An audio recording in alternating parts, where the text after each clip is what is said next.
there is a kind of silence that only ruins make. The silence of something that was once full and now holds its breath, waiting for someone to ask the right question. Across every civilization, humanity has left behind objects that we cannot explain, not because the answers don't exist, but because time has swallowed the mouths that could have spoken them. Over the next 3 hours, we will walk through the strangest and most haunting unsolved mysteries in all of human history. So settle in and let's descend into the darkness together. The Pacific fog rolls in off the water before dawn, thick and cold, pressing against the cliffs of the Paracas Peninsula like something that remembers. The coastal rock here is pale ochre, chalky and dry, carved into strange shapes by wind and salt over millennia. From the sea, the hillside looks almost featureless until the light finds it. Then, rising nearly 200 meters up the face of the slope, a shape emerges from the stone itself. 3 branching arms, a central column, something that resembles, depending on who you ask, a candelabra, a cactus, a trident, or a key to a door that no longer exists. The wind off the Pacific moves through the carved channels like breath through the bones of something enormous, and you stand there on the water, watching, and you feel, with total unreasonable certainty, that the shape is watching you back. The Paracas Candelabra, also called the Candelabro, is a geoglyph etched into the northern face of a coastal hillside on the Paracas Peninsula in Ica, Peru. It measures approximately 180 meters in height and is carved to a depth of roughly 60 centimeters into the earth. The Paracas culture, which flourished along this stretch of coastline from approximately 800 BCE to 100 CE, is most frequently associated with its creation, though no datable material has ever been found within the channels themselves. What is immediately, viscerally strange about the candelabra is its placement. It faces the ocean. It is visible from miles out at sea, and it points, with geometric exactness, toward nothing identifiable. No settlement, no sacred mountain, no buried structure that has ever been excavated. The channels cut into the hillside are clean, deliberate, and geometrically precise. It was not made by wind. It was not made by accident. Someone climbed that hill with intention and carved a message into the coast. And then, whatever that message was, it was never collected. The channels of the candelabra are lined with hardened sediment and crusted minerals that have helped preserve the shape for centuries. Yet, the exact binding composition in the soil suggests a deliberate stabilization method, which implies knowledge of erosion patterns that the Paracas are not otherwise known to have possessed. The shape's 3 arms diverge at exact angles, consistent across the entire figure. Yet no surveying instruments from this period have ever been recovered in the region that would explain such precision over a 180-meter span. Some researchers have noted a faint resemblance between the candelabra's form and the constellation Scorpius, as it would have appeared in the southern sky roughly 2,000 years ago. Yet the alignment is imprecise enough that it may be entirely coincidental, or the coincidence may be the point. There is evidence that the site was used for ritual purposes. Ceramic fragments and traces of burnt offerings have been discovered near the base of the hill. Yet no text, no inscription, no oral tradition has survived to tell us what the ritual was for, or what the figure was meant to address. The scale of the carving also presents a logistical problem. To plan a shape of this size requires either a method of overhead visualization, some way of seeing the figure from above during construction, or an extraordinary system of ground-level measurement that we have never recovered. Neither explanation has ever been confirmed. Why does this geoglyph face the sea when the civilization that likely made it lived inland? Who were the sailors meant to receive this signal? And what did the Paracas believe they were communicating to the horizon, and to whatever lay beyond it? The leading academic interpretation holds that the candelabra served as a navigational marker for maritime traders along the Peruvian coast. The peninsula of Paracas was a known waypoint, and a large, fixed symbol visible from the water would have been enormously practical for sailors orienting themselves along the featureless coastline. This theory is supported by the geoglyph's ocean-facing orientation and its exceptional visibility. It can be identified from approximately 20 kilometers at sea, even under poor conditions. The deliberate preservation of the channels further supports the idea of an installation meant to last, maintained by successive generations who understood its functional value. Yet the sheer scale of the carving goes catastrophically beyond what a simple waypoint would require, and no equivalent navigational symbols exist anywhere along this coastline, nor at any other Andean maritime site. The navigational theory explains function, but not devotion. A marker of this size, carved to this depth, stabilized against erosion with this precision. This is the work of belief, not logistics. Something was being communicated with urgency. Something was being preserved against time with the kind of fervor that civilizations reserve for the sacred. Could it be that the candelabra was a cosmological monument meant to mirror a heavenly form that Paracas astronomers identified in the night sky above the ocean? Might it have served as a territorial declaration, a vast carved signature telling seafarers they were entering consecrated water?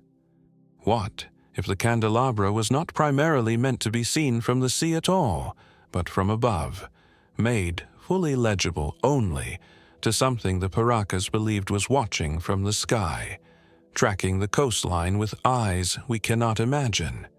Imagine the man, or the woman, or the priest, who first drove a stake into this hillside and stretched a cord across the slope to begin measuring, who looked downward at the raw earth and upward at the sky and said, "Here, this is where it begins." That person carried a conviction so absolute that they were willing to carve their belief into a cliff face and trust it to the centuries. We have inherited their carving. We have lost their conviction. And standing here, looking up at the three great arms rising against the pale coastal sky, we feel the distance between what they knew and what we can recover, a distance measured not in miles, but in silence. As the fog draws back from the Paracas coast and the candelabra fades into morning light, our journey turns northwest across the Pacific, arcing over open water towards the forests of northern Japan, where in the cold earth of Aomori, small clay figures with enormous goggling eyes have been watching the sky for 14,000 years. The forests of Aomori in winter are close and gray, the birch trees stripped bare, their white trunks rising from dark soil, like the fingers of something buried just beneath the surface. Snow silences the undergrowth completely. The paths between the trees feel deliberately narrow, as though the forest has arranged itself to suggest passage, pilgrimage, approach. At the edge of a cleared archaeological site, behind low glass cases in a building that smells of cedar and preservation fluid, they stand, or crouch, or sit, small figures made of fired clay, their bodies swathed in textured markings, their eyes enormous and circular and protrusive, their expressions caught somewhere between ecstasy and grief, between warning and welcome. The Dogu seem to be looking at something that we, standing in this same room, cannot see. The Dogu are ceramic figurines produced by the Jomon people of prehistoric Japan, with examples dating from approximately 14,000 BCE to 300 BCE, making the Jomon one of the oldest pottery-producing cultures anywhere in the known world. Over 15,000 individual Dogu figurines have been recovered from sites across the Japanese archipelago, with the highest concentration found in the Tohoku region, particularly around Aomori Prefecture. The figurines range in height from a few centimeters to over 30, and, while they vary regionally in posture and proportion, their most distinctive features remain remarkably consistent across time and geography. The mystery that has stopped archaeologists, that has genuinely stopped them for over a century, is what the Dogu appear to be wearing.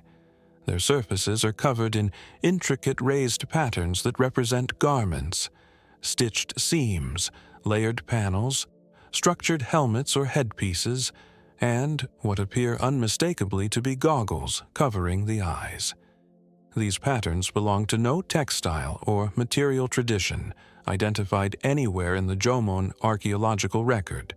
No cloth, no processed hide, no woven fiber that matches these forms has ever been recovered from any Jomon site across 14,000 years of continuous occupation.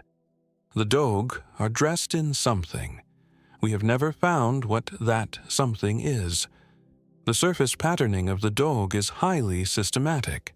It repeats across figurines found at sites hundreds of kilometers apart, suggesting a shared symbolic language rather than independent artistic invention.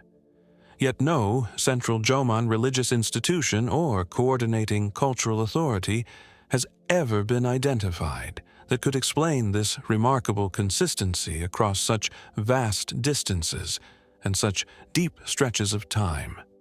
The eyes of many Dogu figures are constructed with a technique that archaeologists call snow goggle eyes, deep, circular, rimmed protrusions that closely resemble the eye covering slits carved by Arctic peoples to prevent snow blindness in high glare conditions.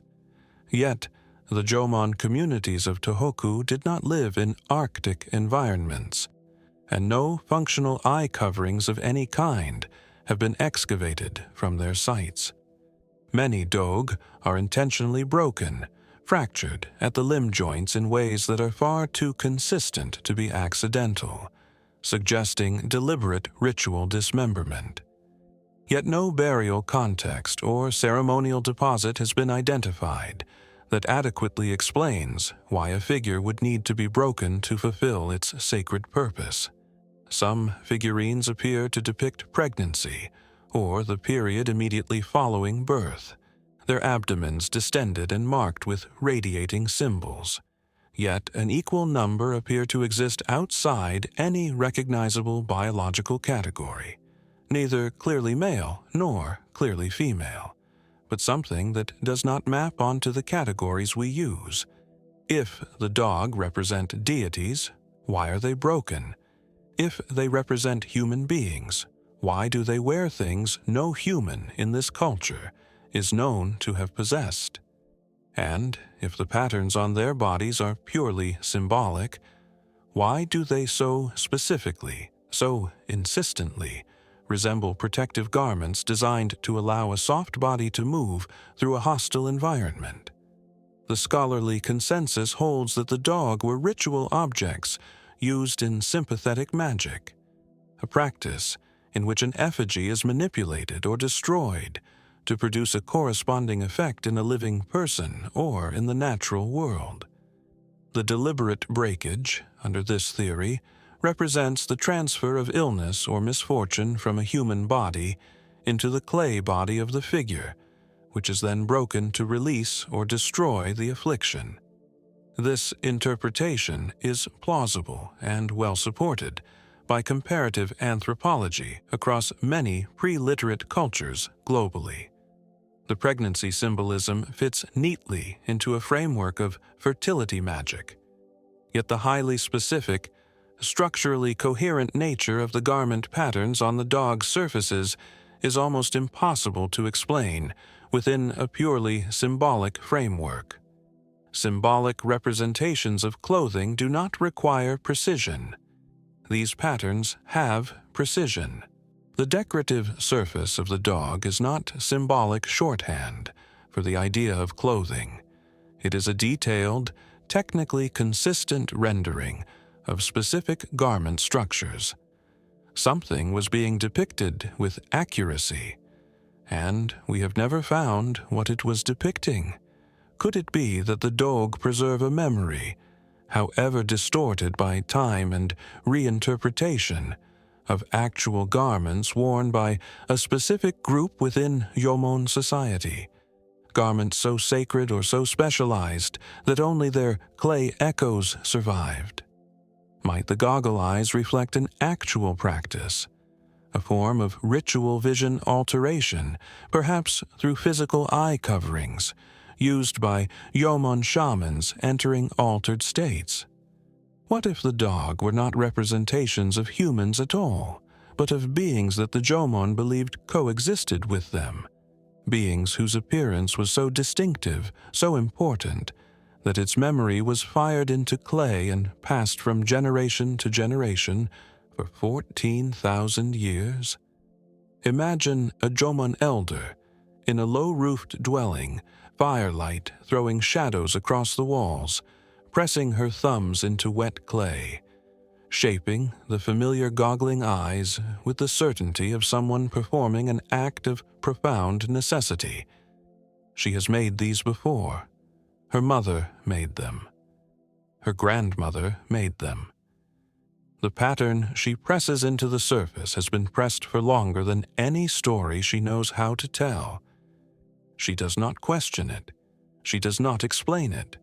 She simply makes it, because making it is how she honors something she cannot name, but has always known is present. What we inherit from the dog is not an answer, but a persistence. 14,000 years of the same image, the same detail, the same enormous watching eyes, pressed into clay by hands that believed absolutely in the importance of the act. We may never recover what they were preserving, but the fact of the preservation itself, across so many centuries, so many generations, so many individual human lives, carries a weight that no explanation has yet been able to lift. As the winter birch trees of Aomori close behind us, and the small clay eyes recede into their glass cases, our journey turns westward toward the ancient world of the Mediterranean, climbing into the mountains of central Greece, where a crack in the earth once spoke, and kings came from the edge of the known world to listen. The mountains of Phocis in central Greece rise sharply from the Gulf of Corinth, terraced and severe, their slopes covered in silver-gray olive groves and loose limestone that shifts underfoot like something that cannot commit to stillness. The site of Delphi occupies a narrow ledge on the southern face of Mount Parnassus, a place of extraordinary theatrical drama, where the sky feels both very close and impossibly far, where the cliffs above press down and the valley below opens outward toward the sea with the suddenness of revelation. Wandering through the ruins at dawn, before the tour groups arrive, when the marble is still cold and the mist has not yet lifted from the gorge, you feel something that is difficult to name. Not peace, not dread. Something closer to the feeling of standing at a threshold you did not know existed until you crossed it. The sanctuary of Delphi was the most important religious site in the ancient Greek world, functioning as the seat of the Oracle of Apollo from at least the 8th century BCE until the late 4th century CE, a span of roughly 1,200 years. The oracle, the Pythia, was a woman, typically older, selected from the local community, who served as the mouthpiece of the god Apollo. Pilgrims came from every corner of the known world: kings, generals, city-states seeking sanction for war, merchants seeking fortune, ordinary people seeking answers to questions that had no other address. The oracle's pronouncements shaped the course of empires. At the center of it all was a small stone room beneath the temple of Apollo, and within that room, a crack in the earth. What makes Delphi one of the most enduring mysteries in the history of religion is the nature of the Pythia's prophetic state. Ancient sources, including Plutarch, who actually served as a priest at Delphi, describe the Pythia entering a trance-like condition in which she spoke in fragmented ecstatic language that then required interpretation by the sanctuary's priests. They describe a pneuma, a sacred breath or vapor, rising from a chasm in the earth beneath the adyton, the innermost room of the temple. For centuries, this vapor was dismissed by modern scholars as literary embellishment, a metaphor for divine inspiration translated into physical terms by imaginative ancient writers. Then geologists arrived, and the metaphor became something else entirely. Geological surveys conducted in the late 1990s identified two intersecting fault lines directly beneath the site of the Temple of Apollo at Delphi. The fissure that ancient sources described, dismissed for decades as mythological, was found to be geologically real, and its surrounding rock was found to contain significant deposits of petrochemical compounds including ethylene and methane. Yet, the precise concentration of these gases at the moment of any specific ancient consultation cannot be determined, meaning we cannot confirm exactly what the Pythia experienced in that room. Core samples from the limestone bedrock show evidence of bituminous material consistent with hydrocarbon seepage, yet the rate and regularity of that seepage through 2,000 years of consultations cannot be modeled with confidence. Ancient descriptions of the interior of the adyton mention a tripod positioned directly over the chasm, laurel leaves burned in a bronze vessel, and the sound of the Pythia's breathing changing before she spoke. Yet no physical remains of the adyton's interior have survived to confirm or complicate this picture. Water samples from the Knossos spring, which flowed through the sanctuary, showed traces of ethylene as recently as the early 2000s. Yet, connecting this to the behavior of a specific woman in a specific century requires a chain of inference that science cannot fully complete. What did the Pythia actually experience in that room beneath the temple? Was her altered state a product of chemistry, of ritual, of genuine psychological transformation, or some combination of all three that we have no framework to replicate? And how do we account for the extraordinary accuracy that ancient sources consistently attribute to her pronouncements? Accuracy specific enough that kings paid enormous sums and crossed entire seas to obtain it.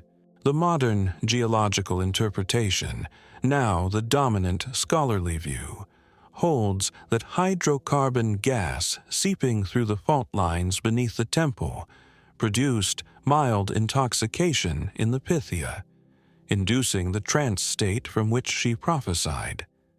This is a genuinely compelling theory, supported by physical evidence from the ground beneath the site and by comparative pharmacological data on the dissociative effects of ethylene gas at low concentrations. The Pythia, under this reading, was not a fraud and not a mystic.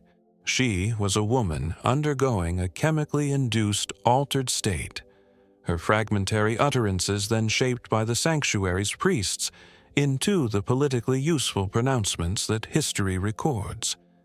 Yet this theory cannot explain the specific and sometimes startlingly accurate content of the oracle's responses, content that went far beyond the generic and the vague.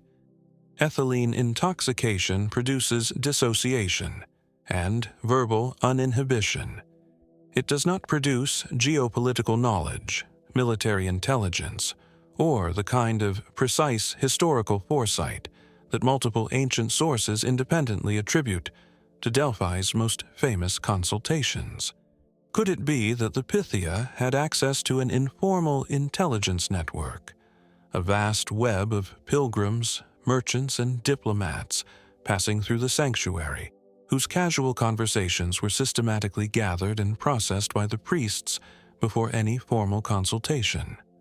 Might the ritual itself have been designed not merely to induce a trance, but to create a state of profound receptivity in which a highly trained woman could process and articulate information she had absorbed without consciously registering it?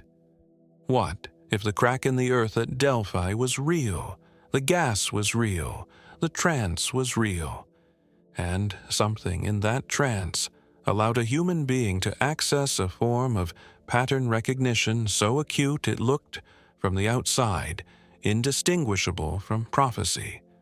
Think of her, the Pythia, an older woman from a village in the hills of Phocis, chosen not for her education or her family, but for some quality that the priests recognized and we have no language to name. She descends before dawn into the Adyton, alone. The air is different there, thicker, warmer, with a faint sweetness that she has learned over years to read like weather. She settles onto the tripod. She breathes. The world she knows begins to thin at its edges. And then something comes. Whether it is Apollo or ethylene, or the accumulated weight of 10,000 human prayers soaked into that limestone over centuries, and she opens her mouth and she speaks. We have the crack in the earth. We have the gas. We have 1,200 years of documented pilgrimage. What we do not have is the inside of her experience, the specific quality of what she encountered in that room beneath the mountain. And perhaps that is as it should be. Some thresholds are not meant to be crossed from the outside. As the morning light climbs the slopes of Parnassus and the ruins of Delphi catch their first warmth of the day, our journey moves eastward across continents, into the river valleys of Sichuan, China, where bronze faces stare out of the earth with eyes built to see something other than the world we occupy. The Sichuan Basin in late autumn holds its mist close, pooling it in the low ground between river channels and rice fields, wrapping the landscape in something that feels older than weather. The soil here is deep and dark and wet. It gives up its secrets slowly, and usually by accident. In 1986, a worker digging an irrigation trench near the village of Sanxingdui struck something with his shovel that rang in a way that soil does not ring. What followed over the next weeks was one of the most extraordinary archaeological discoveries of the 20th century, and the beginning of a mystery that has not been resolved in the decades since. From 2 sacrificial pits dug into the earth of a Bronze Age city, excavators lifted bronze masks of a size and character that had never been seen before and have never been adequately explained since. The Sanxingdui culture occupied the Chengdu plain of Sichuan province, China, and flourished during the late Shang dynasty period, roughly 1700 to 1100 BCE.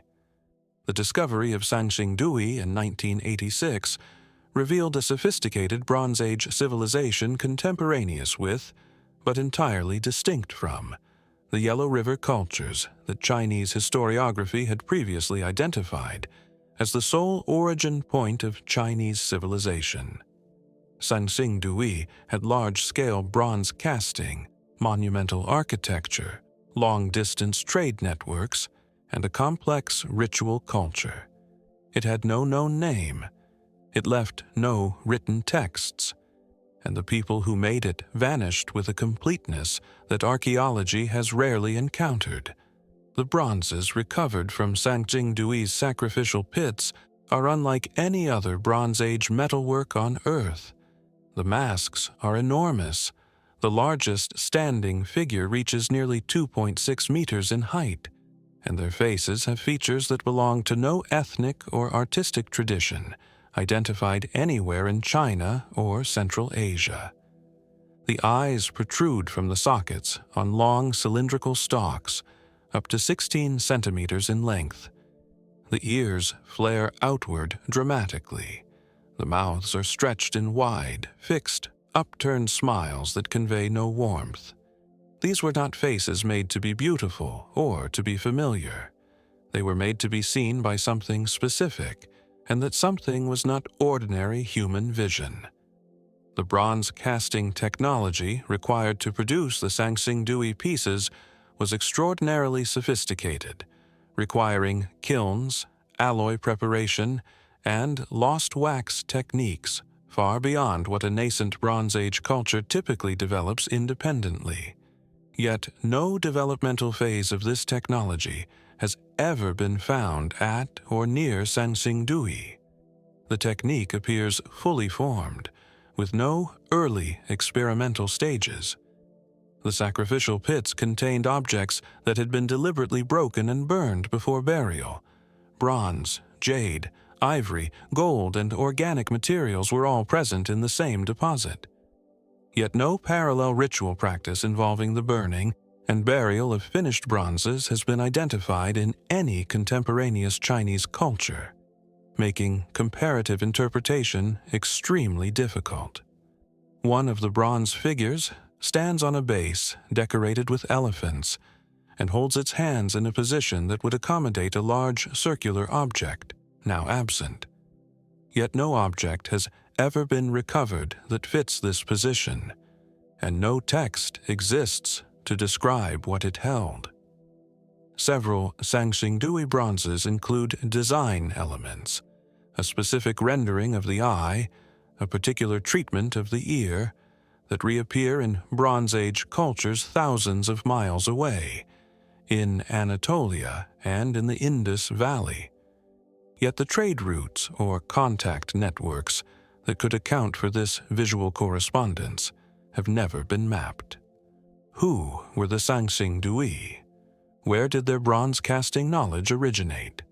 And what gods, or what presences, required faces with eyes that could see farther than the human horizon? Mainstream archaeology classifies Sanxingdui as a regional Bronze Age culture with strong local stylistic identity and possible trade contacts with other contemporaneous civilizations. The ritual bronzes, under this interpretation, served as cult objects in a religious system focused on ancestor veneration and nature worship, consistent with broader Bronze Age religious practices across East Asia. The protruding eyes may represent a culturally specific symbol of supernatural vision, the ability to see across realms, and their exaggeration is a deliberate artistic intensification of a concept, not a literal rendering of appearance. This is a coherent and defensible interpretation. Yet it cannot account for the total absence of any developmental sequence, any earlier or later phase, any transitional material that would place this culture in a trajectory. Sanxingdui does not fade in or fade out.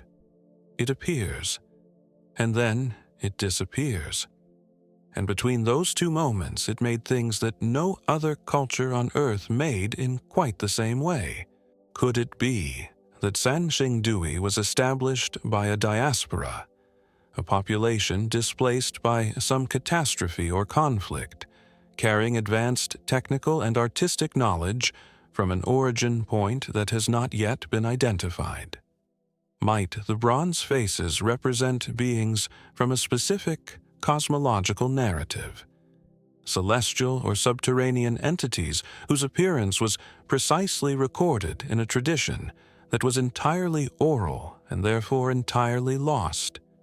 What if the sacrificial pits were not a burial of sacred objects, but a deliberate concealment, a hiding of things too powerful or too dangerous to destroy, buried by the last priests of a dying civilization who believed someone would eventually come to claim them?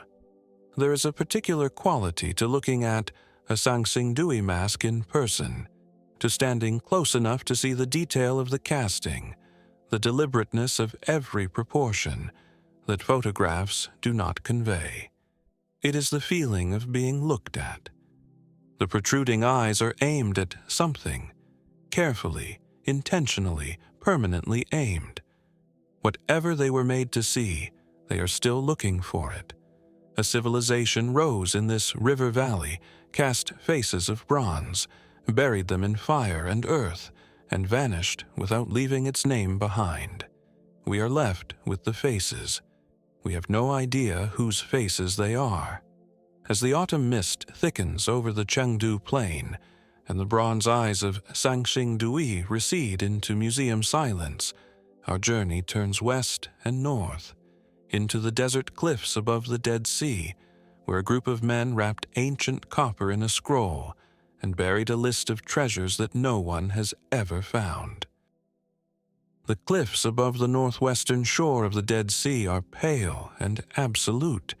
The rock here is limestone and flint, pocked with caves at every level, hundreds of them, openings in the cliff face like the eyes of something enormous and desiccated, looking out over the valley below. The Dead Sea itself lies at the lowest point on the surface of the earth, and the air at this altitude has a mineral clarity that makes distances deceptive and shadows razor-sharp. In the caves of Qumran, beginning in 1946, one of the most significant textual discoveries in human history was made: the Dead Sea Scrolls. Among them, different from all the others in material, in content, and in implication, was a document that has been troubling scholars ever since. It was not written on skin or papyrus. It was written on copper, and what it described was a fortune beyond any rational accounting, hidden in locations that no one has ever been able to find. The copper scroll, designated 3Q15, was discovered in Cave 3 at Qumran in 1952 and is dated to approximately 50 to 100 CE. Unlike the other Dead Sea Scrolls, which contain biblical texts, sectarian documents, and theological commentary associated with the Essene community, the Copper Scroll is a list. Specifically, it is a list of 64 locations, each described with geographic and architectural precision, at each of which a specific quantity of gold, silver, incense, or other valuables is said to be buried. The total value of the treasure described, if taken literally, amounts to an estimated 50 to 60 tons of gold and silver, a sum so large it would have exceeded the entire annual tribute income of the Roman province of Judea. The anomalies of the Copper Scroll begin with the material itself. Every other scroll found at Qumran is made of organic material, animal skin or papyrus. Only this one is copper, an enormously expensive and technically demanding medium for writing, chosen because the information it contains was meant to last. Someone wanted this list to survive. The text describes burial locations with remarkable specificity. Distances measured in cubits from identifiable landmarks, compass directions, depths below ground level. The precision is not symbolic. It is the precision of someone who intends for a reader to follow the directions and find what is described. Yet not one of the 64 locations has been securely identified, and not 1 gram of the described treasure has ever been recovered. The Hebrew used in the Copper Scroll is notably different from the Hebrew of the other Qumran documents. It is a more colloquial, vernacular register, suggesting a different scribe, a different community, or a different purpose, yet no definitive connection to any known Jewish group or institution of the 1st century CE has ever been established. The scroll was originally a single sheet of copper that had been rolled. The extreme oxidation of the metal made it impossible to unroll without destroying it, and it was eventually cut into strips in 1955. The cutting process may have destroyed contextual information at the seam lines, yet even the intact portions, read in full, have not yielded a single confirmed location. If this treasure was real, who buried it, and why? If it was not real, why engrave a fiction on copper at the expense of extraordinary labor and material cost? And is it possible that the locations are precisely described, and the treasure precisely real, and we have simply lost the landscape that would allow the directions to make sense? The dominant scholarly interpretation divides into two competing camps. The first holds that the copper scroll describes the temple treasury of Jerusalem, the accumulated wealth of the Second Temple, hidden in the final years before the Roman destruction of 70 CE by priests who fled with the knowledge of its locations and subsequently died without passing that knowledge on. This is historically plausible and narratively compelling.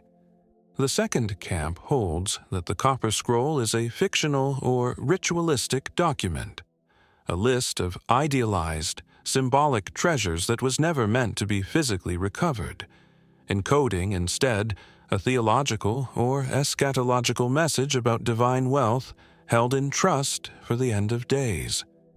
Yet the practical, vernacular precision of the directions, their architectural specificity, their measurement in physical units, makes the purely symbolic interpretation feel like a motivated retreat from an uncomfortable, literal possibility. The scroll was written by someone who knew where things were buried. The question is whether those things still exist, whether the landscape they described still holds what it held, or whether 2,000 years of war, construction, and geological change have erased the hiding places beyond any recovery. Could it be that the treasure of the copper scroll was recovered in antiquity by the Romans, by later looters, by the very community that hid it, and that the scroll itself was preserved as a record of what was lost rather than a guide to what remained? Might the 64 locations encode a geographic cipher, a system of positional references that requires a master key, a second document that has never been found? What if the treasure is still there, beneath streets and buildings and centuries of accumulated earth, waiting in the dark below some unremarkable location that a tourist walks over every day without knowing what rests beneath their feet? Picture the man who engraved this scroll. He worked with a stylus on soft copper, letter by patient letter, in a cave above the sea, or in a room in a city that would soon be burning. He knew where things were. He was recording them against the possibility that he would not survive to recover them himself. A message to the future, to someone he could not see, written in a medium that would outlast everything else. He pressed each letter with the urgency of a man trying to save something that mattered more than himself. Whether his treasure exists or not, that urgency exists. It is pressed into the copper. We can still feel it. As the desert light fades over the cliffs of Qumran and the shadows lengthen across the Dead Sea's mineral surface, our journey moves south and west, crossing the Andes to the high plateau of Bolivia, where a city built the sky's reflection in stone, and then the sky moved and left the city pointing at nothing. The Bolivian Altiplano at this altitude is not a place that accommodates human comfort. At nearly 4,000 meters above sea level, the air is thin and cold even in summer. The sunlight paradoxically fierce, the landscape flat and enormous and strangely unemphatic, as though it has decided not to perform. Lake Titicaca, the highest navigable lake in the world, shimmers to the north in colors that change with the hour: silver, copper, deep blue, gray, and the Reed Islands and the distant Peruvian shore exist in a quality of atmospheric distance that makes them seem not quite real, not quite within reach. Here, on this plateau, a culture we call Tiwanaku built a ceremonial complex of extraordinary sophistication, and they aligned it, with precision that still functions, to an astronomical configuration that the sky no longer shows. Tiwanaku, situated approximately 70 kilometers west of La Paz in modern Bolivia, was the center of one of South America's most influential pre-Columbian civilizations, reaching its peak between approximately 500 and 1000 CE. At its height, Tiwanaku may have supported a population of up to 70,000 people, and its cultural influence extended across what is now Peru, Bolivia, Chile, and Argentina. The city's ceremonial core, including the Colossal temple enclosure, the Acapana pyramid, and the semi-subterranean temple, was constructed with massive stone blocks, some weighing over 100 tons, transported from quarries across Lake Titicaca. The astronomical alignments at Tiwanaku were identified and documented in the early 20th century, and they are precise. The Colossal enclosure is oriented so that the sunrise on the summer and winter solstices aligns perfectly with specific gateway and pillar positions within its structure. At the moment of their construction, these alignments were exact.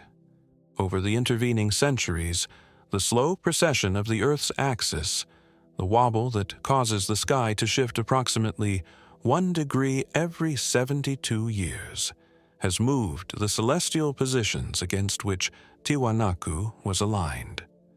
Working backward through the mathematics of precession, researchers have calculated that the alignments of Tiwanaku's principal structures correspond most precisely to the sky as it appeared in approximately 15,000 BCE. The same calculation, applied to a secondary set of alignments, yields a date cluster around 10,500 BCE. The primary stones of the Colossal are enormous, single blocks weighing between 10 and 140 tons, and they are fitted together with a precision that survives without mortar after more than 1,000 years. Yet the transport and placement of stones of this size at this altitude, with no draft animals capable of hauling such weights across the high plateau, represents a logistical achievement that conventional explanations have never fully resolved. The gateway of the sun at Tiwanaku is carved from a single block of andesite and depicts a central figure, the staff god, surrounded by 48 attendant beings, some with bird heads. Yet the iconographic system represented in this carving does not correspond to any surviving mythology or textual tradition from the Andes. Excavations beneath the current surface of the Colossal have revealed earlier construction phases, suggesting the site was built and rebuilt over multiple generations and possibly multiple civilizations. Yet the relationship between these earlier phases and the final structure, which phase produced which alignments, has not been definitively mapped. The semi-subterranean temple at Tiwanaku has walls embedded with carved stone heads, hundreds of them, representing faces of many different apparent ethnic types. Yet no explanation for this diversity of representation in a single location, on a single culture's monument, has been archaeologically confirmed. If the alignments of Tiwanaku correspond to the sky, as it appeared not in 500 CE, but in 15,000 or 10,500 BCE, what does that mean for our understanding of who built it and when? Is it possible that the present structures at Tiwanaku were built on and oriented to preserve a much older, now vanished prototype? And if so, who were the people who first stood on this plateau, looked at that older sky, and decided that it was worth carving in stone? The consensus view in archaeology dates Tiwanaku's visible structures to approximately 300 to 800 CE and attributes the astronomical alignments to the remarkable but not inexplicable observational capabilities of a culture with centuries of sky-watching tradition. Precession, under this interpretation, was not understood by Tiwanaku's builders. The apparent correspondence to an earlier sky position is a coincidence produced by partial rather than complete alignment, or by later modification of the structure. This is the most parsimonious explanation. Yet the mathematical precision of the alignments, measured not once but across multiple structures, yielding the same date clusters, is difficult to dismiss as coincidence without a significant act of intellectual will. Something at this site was calibrated. The question is whether what was calibrated was the contemporary sky of the builders or a remembered sky of an earlier people. Could it be that Tiwanaku's builders possessed astronomical records, passed down through oral tradition or now lost written form, that encoded observations made by a much earlier culture and were preserved in stone as a form of cosmic memory? Might the site have been deliberately built on a sacred location associated with an older civilization, the orientation chosen to honor or continue a tradition whose origin lay thousands of years in the past? What if precession itself was understood by the builders, not through mathematics as we practice it, but through generations of careful observation, and the apparent correspondence to an ancient sky position was entirely intentional, a way of saying to the future, we know where we came from, and we know how long ago?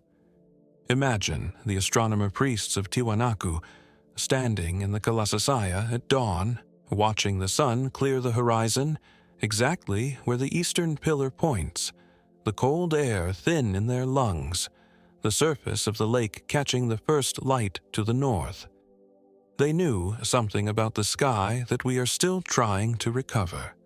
They encoded it in 140-ton blocks of stone because they wanted it to last. It has lasted. We have simply not yet learned how to read it. As the high plateau wind moves through the gateway stones of Tiwanaku and the thin Bolivian air holds its silence, our journey turns north along the Pacific coast and then inland to the lowlands of Veracruz, Mexico, where an ancient people carved faces in basalt and then moved those faces 60 miles across impossible terrain for reasons that have never been explained. The lowland jungle of Veracruz in the Gulf Coast of Mexico is humid and close, the vegetation layered so densely that the light reaching the ground is perpetually filtered, green gold and diffuse, arriving as though from very far away. The rivers here are brown with sediment and move slowly, carrying with them the memory of everything that has ever touched their banks. In this landscape, low, wet, and ancient, the first great civilization of Mesoamerica arose, and the thing it left behind that most arrests the eye, most stills the mind, is also the most physically inexplicable. Along the jungle paths near the ancient site of San Lorenzo, enormous stone heads sit in the earth as though they grew there. human faces, specific faces, each one unique, each one weighing between 6 and 50 tons. The Olmec civilization emerged on the Gulf Coast lowlands of what is now the Mexican states of Veracruz and Tabasco, around 1500 BCE, and represents Mesoamerica's earliest complex culture, often called the Mother Culture, for its apparent influence on all subsequent Mesoamerican civilizations, including the Maya and Aztec. The Olmec produced large-scale stone sculpture, monumental earthwork architecture, early evidence of a writing or proto-writing system, and a sophisticated religious iconography centered on a jaguar-human hybrid deity. At their principal sites, San Lorenzo, La Venta, and Tres Zapotes, they erected colossal human heads, of which 17 have been discovered to date. The basalt used for every single one of these heads came from the Tuxtla Mountains, located approximately 90 to 100 kilometers from the carving sites. The problem is elementary and absolute. The Olmec had no draft animals. They had no wheeled vehicles.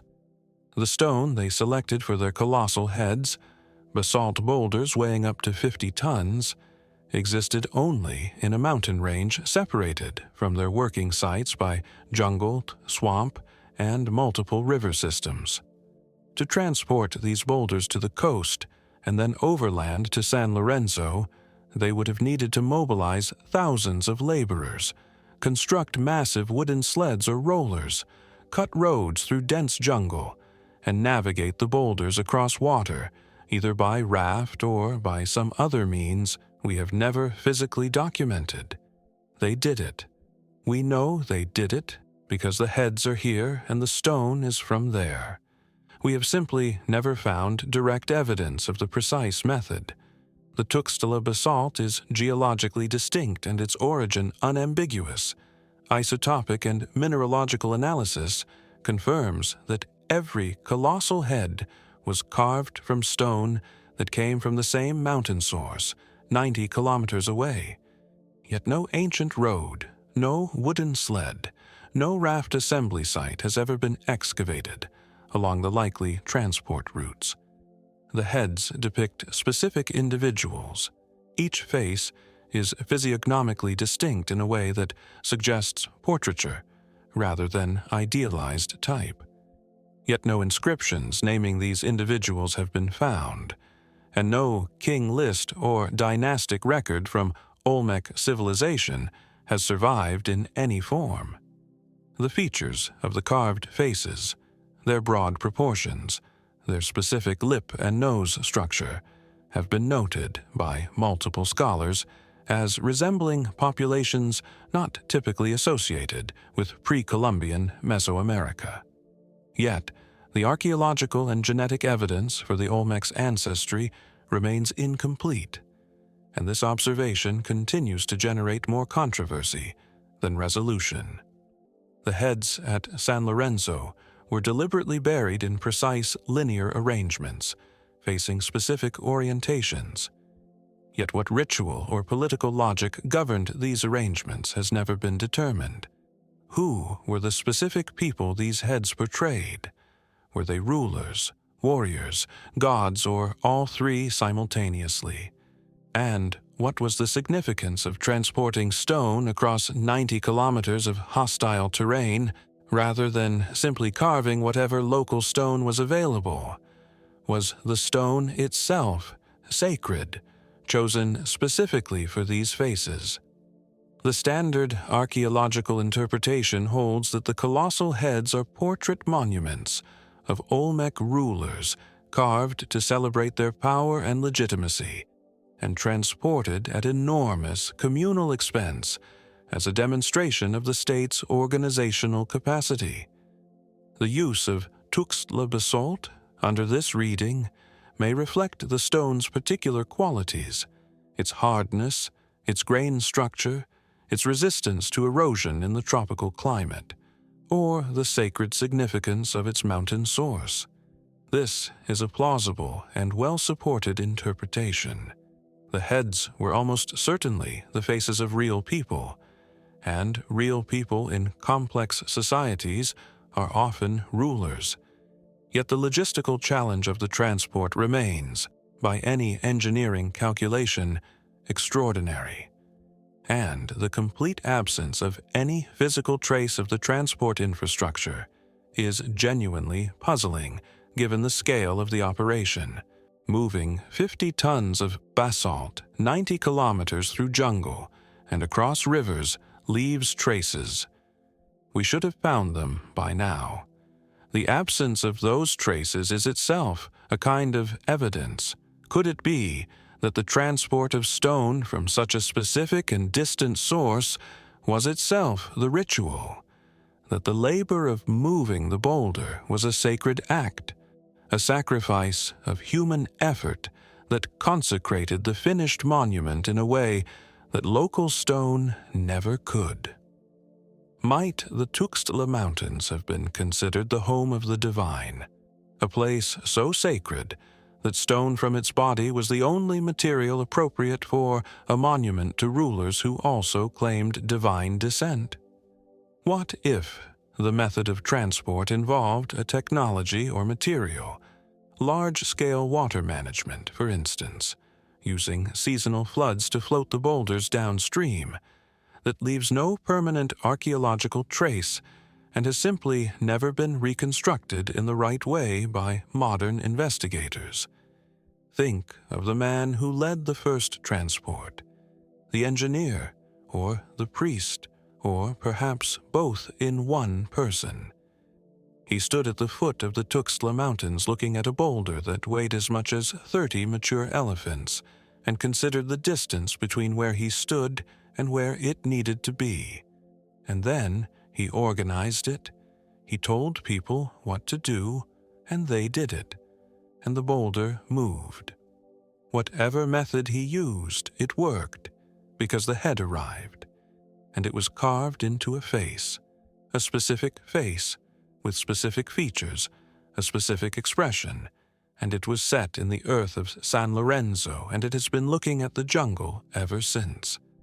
As the humid air of Veracruz presses close, and the great basalt faces disappear into the filtered green light, our journey moves south across the subcontinent of India to the Deccan Plateau in Karnataka, where one of the most prosperous cities in human history was erased in a single devastating week. The landscape around Hampi in Karnataka, India, is one of the most dramatic and improbable in the world.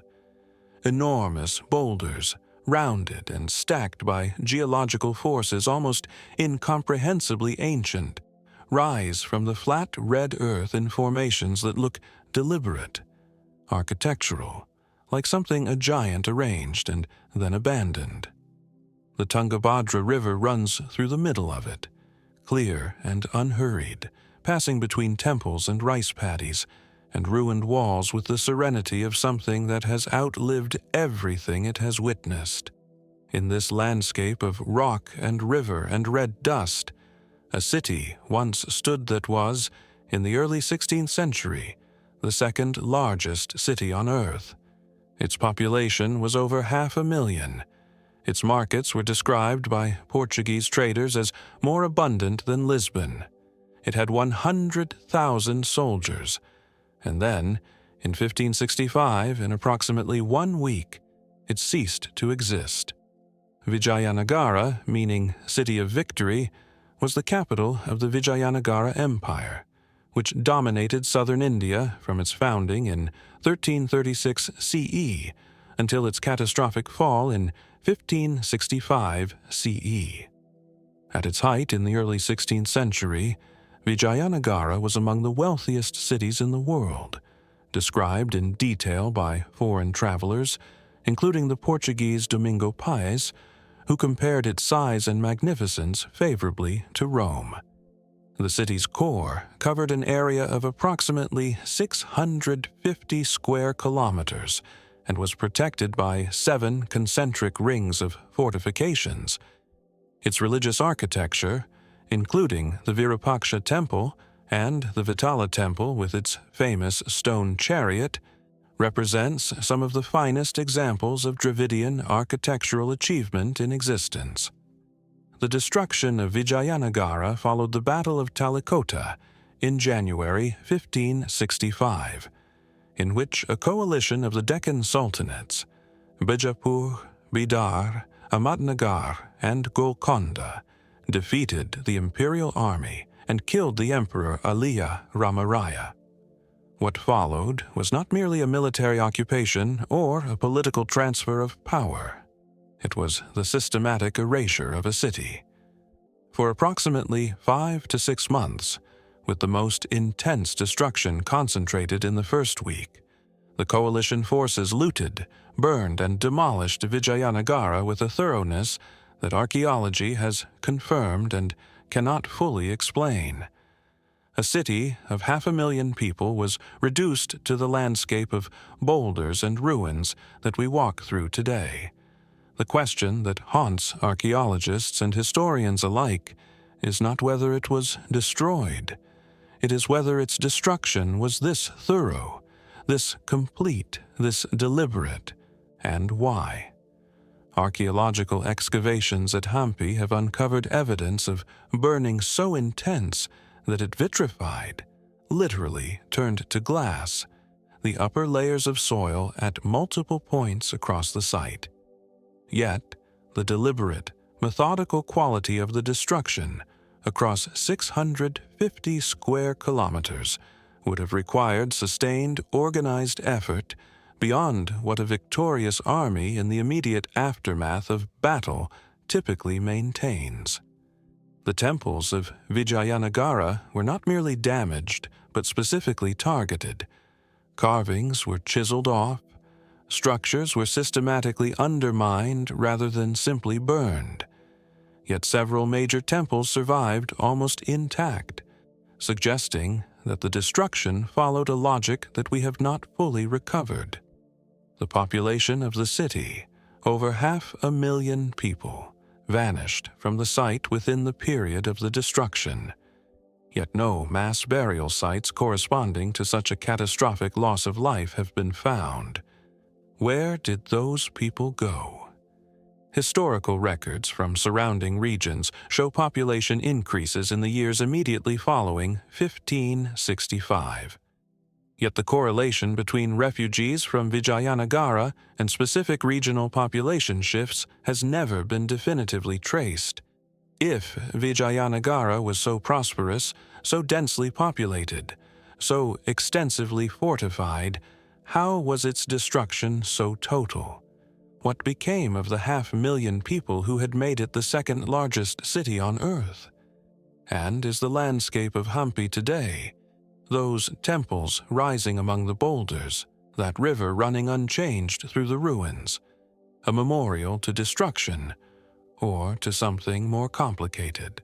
The historical consensus presents the fall of Vijayanagara as the culmination of a prolonged political and military conflict between the Hindu Empire of the South and the Islamic Sultanates of the Deccan, ending in a decisive military defeat followed by an unusually thorough sacking, driven by the accumulated resentments of decades of warfare and the extraordinary wealth of the city itself. This is well documented and largely convincing. The sources are numerous, and the archaeological evidence confirms the scale of the destruction. The coalition forces had both the motivation and the numbers to sustain the level of destruction that the archaeological record shows. Yet, the selectivity of the destruction, the preservation of certain temples, the specific targeting of others, suggests a more complex logic than simple vengeance or wealth extraction. Someone made decisions during the destruction of Vijayanagara, decisions about what to spare and what to erase, and we do not fully know the principles by which those decisions were made. Could it be that the destruction of Vijayanagara was partly a deliberate act of historical erasure, an attempt to unmake not just the city, but the civilization's claim to the landscape? to sever the connection between the Vijayanagara culture and the sacred geography of the Tungabhadra Valley. Might some of the temples that survived have done so because they were occupied immediately by the conquering forces and claimed as their own, their preservation serving the victor's religious identity rather than the victim's? What if, beneath the ruins of Hampi, beneath the layers of ash and vitrified earth, there remain significant deposits of the city's material culture, deliberately buried by citizens during the destruction, waiting in the red Deccan soil for an excavation thorough enough to find them? There was a merchant in Vijayanagara in January 1565. He had a shop in the Great Bazaar near the Vitala Temple, a stall selling something ordinary, cloth perhaps, or spices.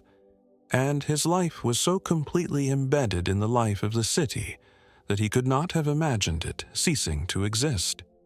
And then, in 1 week, it did.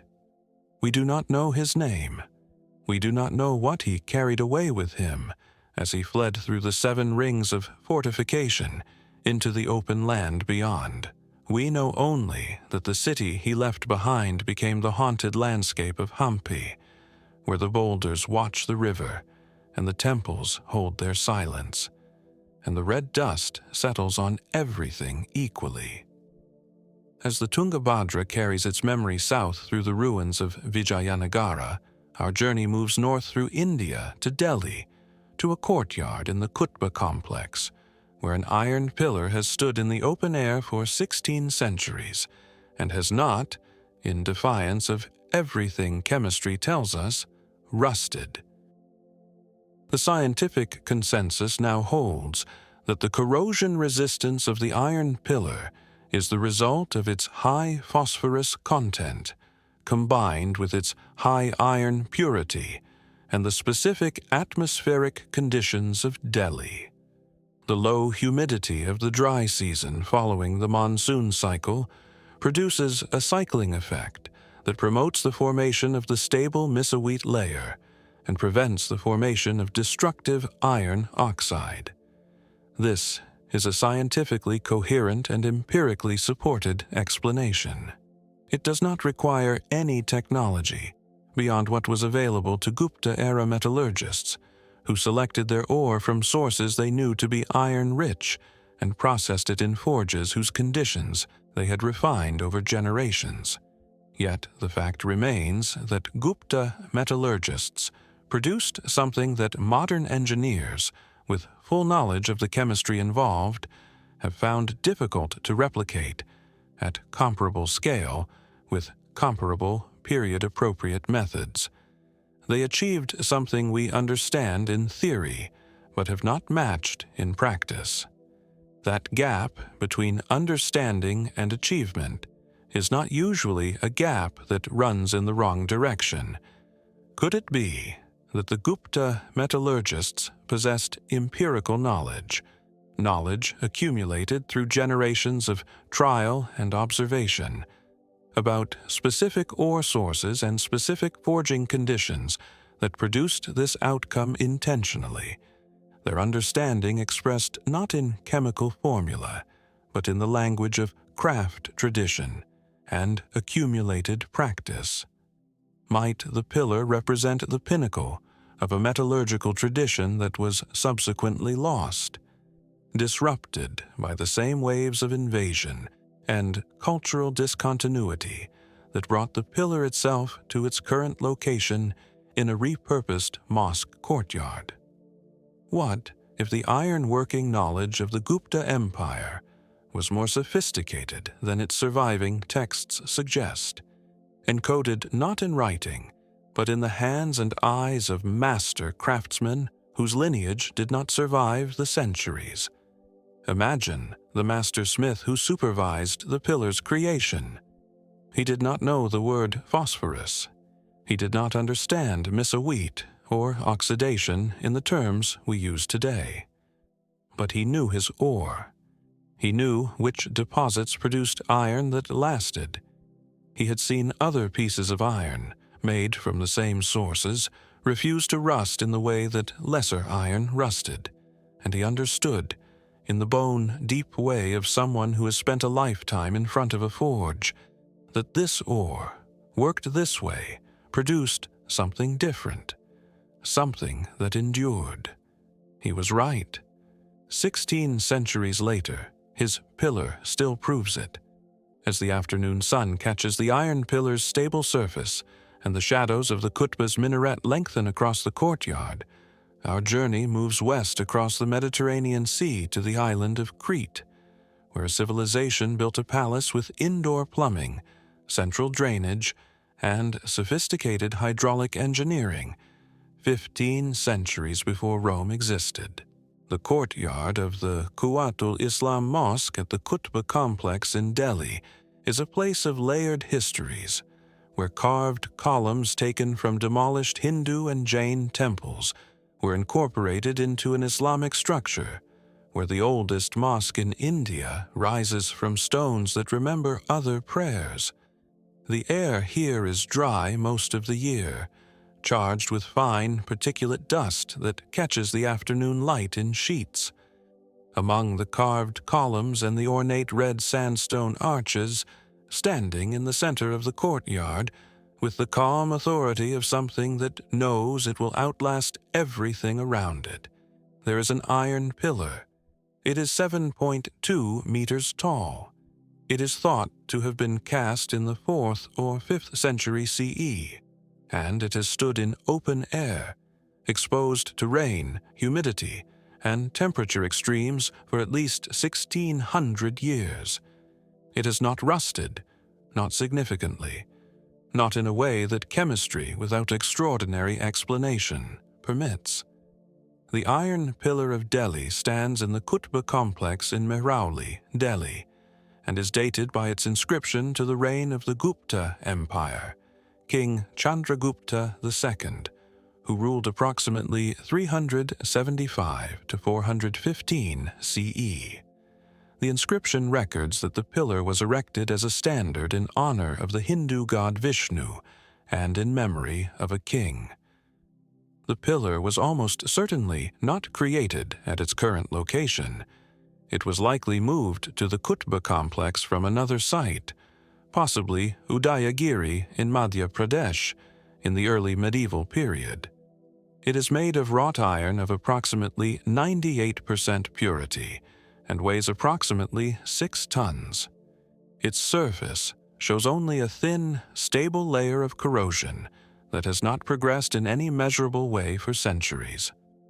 The mystery of the iron pillar is one of materials science as much as history. Iron exposed to open-air conditions, particularly in a climate with a monsoon cycle, where humidity spikes dramatically for months each year, corrodes at predictable and well-understood rates. A mass of iron this size, exposed to Delhi's atmospheric conditions for 16 centuries, should be riddled with rust, structurally compromised, significantly reduced in mass. It is none of these things. The pillar stands complete, smooth, and stable, and its continued existence challenges not the past, but the present, not our history, but our chemistry. Metallurgical analysis has identified the composition of the pillar's iron as unusually high in phosphorus, approximately 0.15%, compared to the near-zero phosphorus content of modern steel. This phosphorus content is now understood to promote the formation of a specific corrosion product, a compound called misawite, which forms a stable, tightly adherent layer on the iron's surface and prevents the underlying metal from further oxidizing. Yet, the precise combination of phosphorus content, iron purity, and atmospheric conditions that would produce this stable layer with this degree of completeness is not something the Gupta Empire metallurgists could have engineered through deliberate chemical understanding. The medieval Sanskrit texts that describe Gupta-era metalworking do not contain the chemistry that would explain this outcome. Yet the outcome exists. The pillar's surface also contains traces of a slag layer from the forging process that is chemically distinct from the base metal. Yet the exact forge welding technique, in which multiple pieces of bloom iron are welded together by hammering at high temperature, that produced a mass this large, with this purity, is extraordinary for the period and has never been fully replicated using period-appropriate technology. The inscription on the pillar is written in Sanskrit in the Gupta script and is grammatically complex and elusive. Yet, despite extensive scholarly attention, the identity of the king commemorated in the inscription has not been conclusively established. How did 4th century Indian metallurgists produce iron of this purity at this scale without the knowledge of modern alloying chemistry? Did they understand, empirically, if not theoretically, what the phosphorus content of their ore was doing to the finished metal? And what does it mean that a technological achievement this significant was produced once, in this period, and never apparently replicated? The island of Crete sits at the southern edge of the Aegean Sea, with a quality of light that makes the stone ruins glow from within, as though the rock retains heat and light in equal measure. The hills above the northern coast are olive and cypress and terraced stone walls, the air carrying at all times a faint salt quality that comes from all sides at once, as the island is never more than a few hours' walk from the sea. At the center of this landscape, on a low hill in the river valley below the modern city of Heraklion, the ruins of the palace of Knossos occupy their ground with a serenity earned by 3,500 years of continuous existence.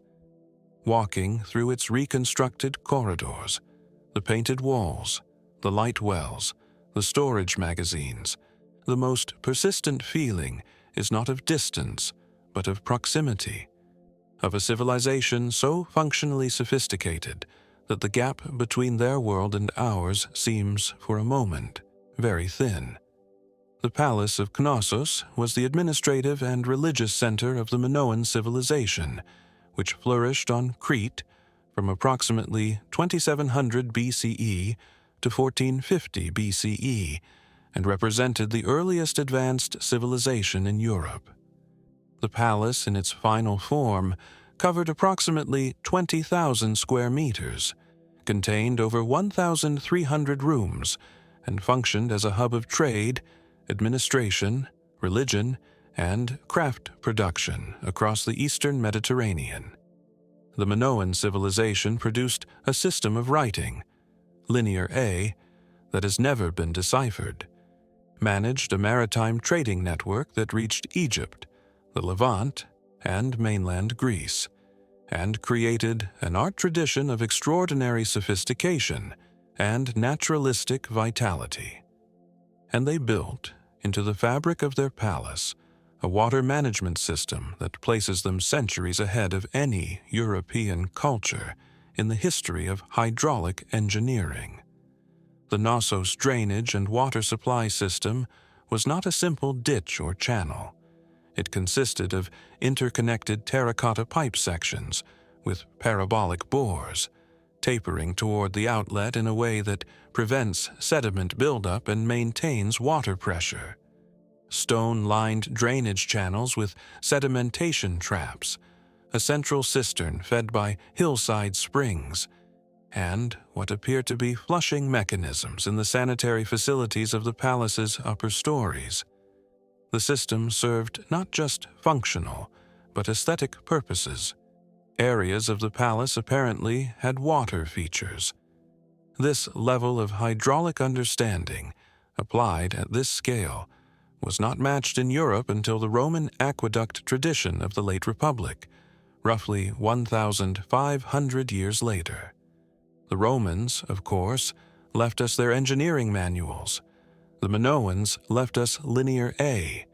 The terracotta pipe sections recovered from Knossos are manufactured with a consistency suggesting industrial production. The same diameter, the same taper, the same joint sealing method repeated across thousands of units. Yet no Minoan manufactory site for these pipes has been identified, and no texts describing their production process exist in any decipherable form. The parabolic bore of the Knossos pipes, the interior taper that creates a pressure-maintaining hydraulic effect, is not a feature of any other Bronze Age water management system in the Mediterranean. Yet, whether this bore was deliberately engineered for its hydraulic effect, or was the unintended result of the pipe-making technique, cannot be determined with current evidence. The palace's drainage system shows evidence of multiple phases of construction and modification, suggesting it was actively maintained and improved over generations. Yet, the administrative records that presumably governed this maintenance are written in Linear A, which remains undeciphered. The famous Queen's Megaron at Knossos has a small room adjacent to it that has been interpreted as a bathing chamber with a drain. Yet, whether this facility used running water or was filled manually cannot be confirmed from the physical remains. How did the Minoans develop hydraulic engineering of this sophistication without any identifiable predecessor tradition in the Aegean? What knowledge was encoded in Linear A that would, if we could read it, illuminate not just their administration, but their technology? And why, when this civilization produced such remarkable engineering, have we been so slow to fully integrate that fact into our understanding of ancient Europe? The scholarly explanation for Minoan hydraulic achievement is that it represents the logical development of a maritime culture with access to Eastern Mediterranean technological exchange, combined with the practical necessity of managing water on a relatively arid island with seasonal rainfall and a large, concentrated palace population. Egypt and the Levant both had water management traditions that Minoan traders would have encountered and could have adapted. The sophistication of Knossos, under this view, is impressive, but not inexplicable. It is what a wealthy, well-connected, practically oriented culture produces when it has both the resources and the urgent need. Yet the specific technical innovations at Knossos, particularly the parabolic pipe bore, have no identified precedent in any culture with which the Minoans are known to have traded or been in contact. The technology at Knossos did not come from Egypt. It did not come from the Levant. It appears to have been developed independently on Crete by people who understood hydraulics in a way that no one around them did. Could it be that the Minoans possessed a body of engineering knowledge transmitted through oral tradition and craft apprenticeship that was entirely lost when the palace culture collapsed around 1450 BCE, leaving no recoverable trace beyond the physical installations themselves?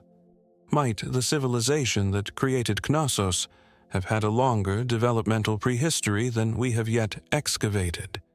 An earlier phase in which the hydraulic knowledge was developed and refined before the palace period we currently study? What if the solution to the Minoan water mystery lies not in external influence, but in the identity of the engineers themselves, individuals whose names we do not know, who solved problems by observation and ingenuity, and whose solutions outlasted their civilization by 35 centuries? Picture a young Minoan in the palace at the height of its occupation, not a priest or a king, but a water worker, someone whose job was to maintain the pipe system, to check the joints, to clear the sedimentation traps. She walked these corridors every day knowing exactly where every pipe ran, and how the pressure changed through the tapered bores. She knew things about water that would not be understood again in Europe for 1,500 years. She did not think of herself as exceptional. She was doing her job in the palace she had been born near, in the civilization she had never questioned. And the water ran, and the drains cleared, and the sea glittered beyond the hills, and she did not know that all of it, the palace, the pipes, the language she spoke, the script she perhaps could read, would vanish, leaving only the clay pipes in the ground to whisper to us across 35 centuries. We understood more than you have given us credit for. We have now crossed 12 time zones and several thousand years, and what we carry with us, from the carved cliffs of Peru to the pipe chambers of Knossos, is not a collection of facts. It is a feeling that runs through every chapter like an underground river, that the past was more sophisticated, more strange, more invested in meaning than our comfortable narratives of linear progress permit. These mysteries persist not because the answers are impossible, but because the people who knew them are gone, and the gap between what was known and what we have recovered is vast. Perhaps the deepest truth these ruins offer is that civilization is not a ladder, but a series of fires, some burning brilliantly, some extinguished without record, each one leaving ash that we sift through with our fingers, looking for warmth. What we find, when we are honest, is that the warmth is still there. These stones still hold heat. They were made by people who believed their work would matter to someone, somewhere, in a time they could not see. They were right. We are here. We are looking. And the fire is not entirely out. The past does not sleep. It waits, patient as stone, for the question that will finally wake it. The valley of the Vézère River in the Dordogne region of southwestern France is lush and enclosed. The limestone cliffs rising on both sides of the river in pale, vertical walls that shelter the valley from wind and give it a quality of preserved stillness, as though time moves differently here, slower and more deliberate. The trees crowd the water's edge. The cliff faces are pocked with overhangs and cave entrances, some obvious, some barely visible unless you know exactly where to look. In September 1940, 4 teenagers following a dog into a hillside discovered a passage that led them underground, into a space whose walls were covered, ceiling to floor, in animal paintings of such lifelike power and such technical mastery that when the archaeologist Abbé Bruy first entered Lascaux and raised his lamp to the walls, he reportedly stood in silence for a long time before speaking. He was looking at art that was 17,000 years old, and it was better, in its grasp of depth, motion, shadow, and animal psychology, than most of what was being produced in Europe in 1940.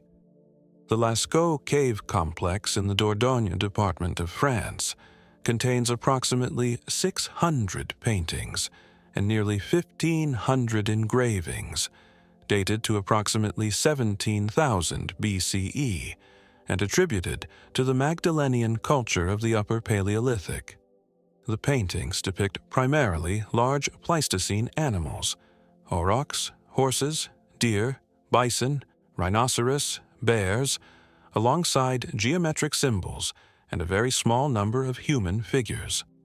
Lascaux was designated a UNESCO World Heritage Site and closed to the public in 1963 due to the damaging effects of carbon dioxide from visitors' breath on the ancient pigments. A replica, Lascaux II, and later Lascaux IV, now receives visitors in its place. What stops art historians and archaeologists when they examine the Lascaux paintings, what has stopped them since the site's discovery, is not the age of the paintings alone, but the technical sophistication they demonstrate.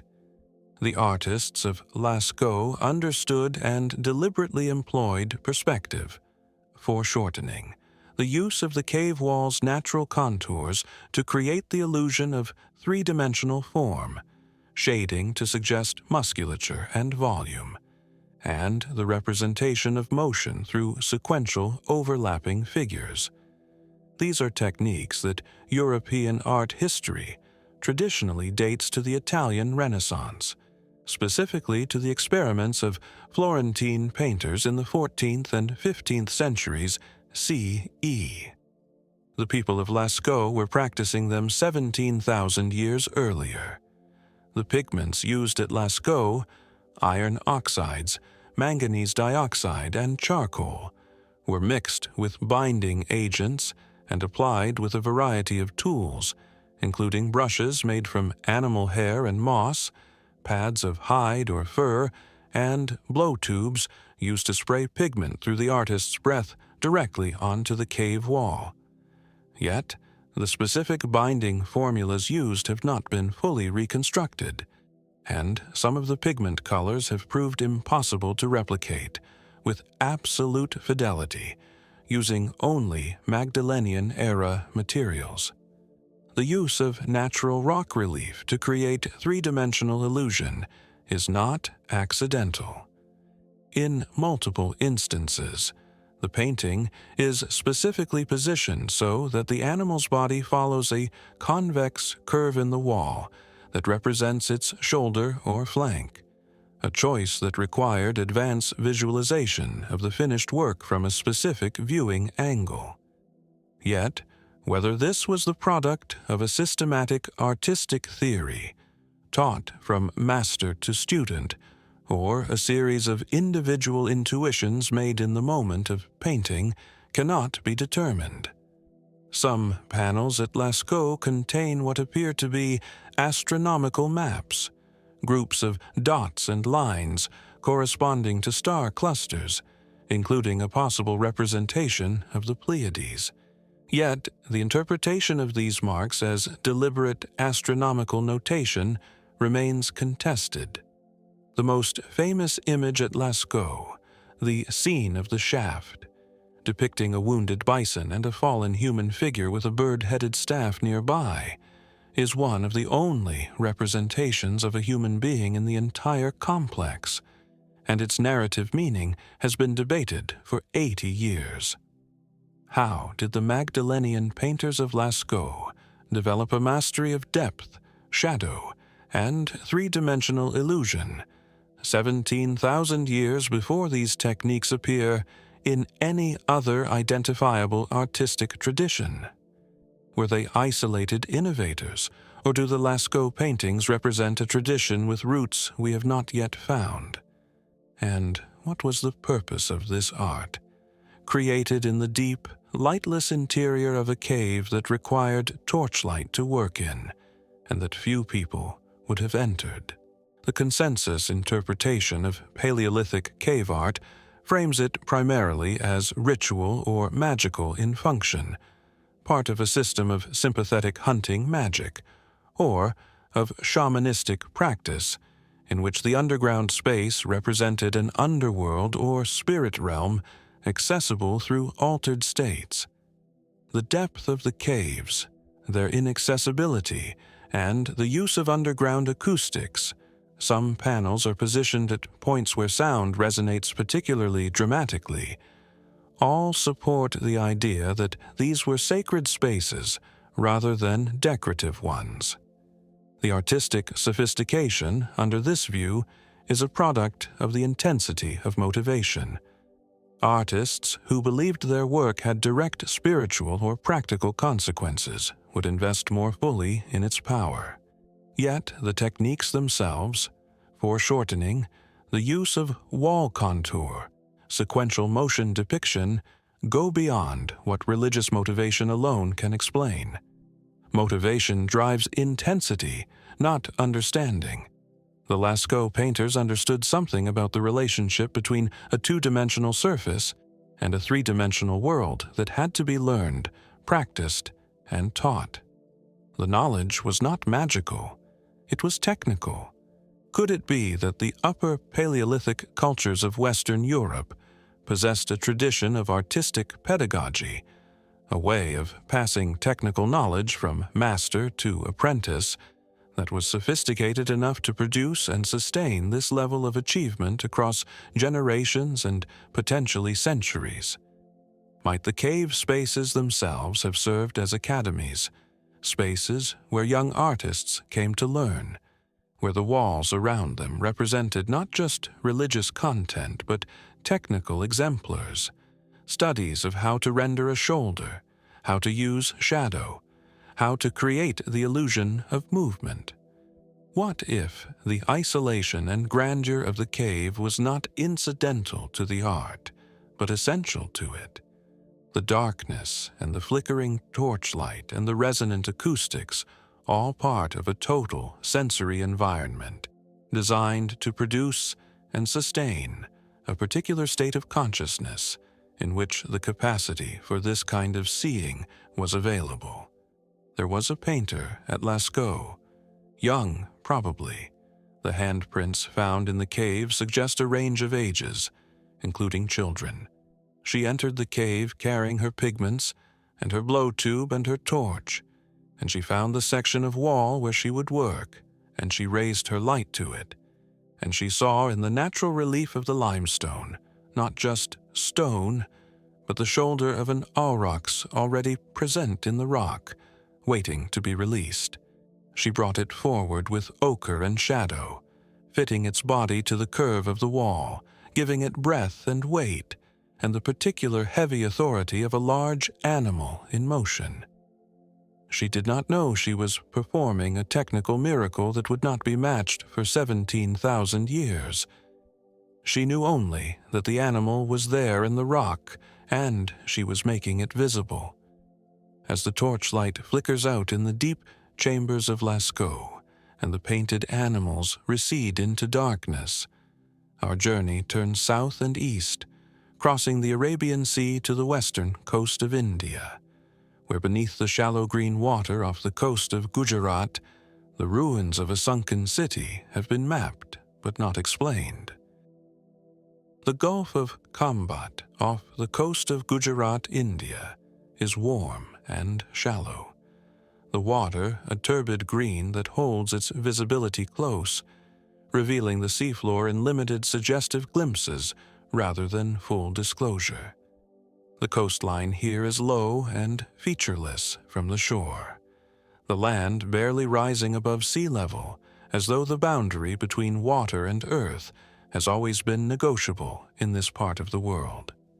The town of Dwarka sits at the westernmost tip of the Kathiawar Peninsula, a place of extraordinary Hindu pilgrimage, one of the Char Dham, the 4 sacred abodes of Vishnu.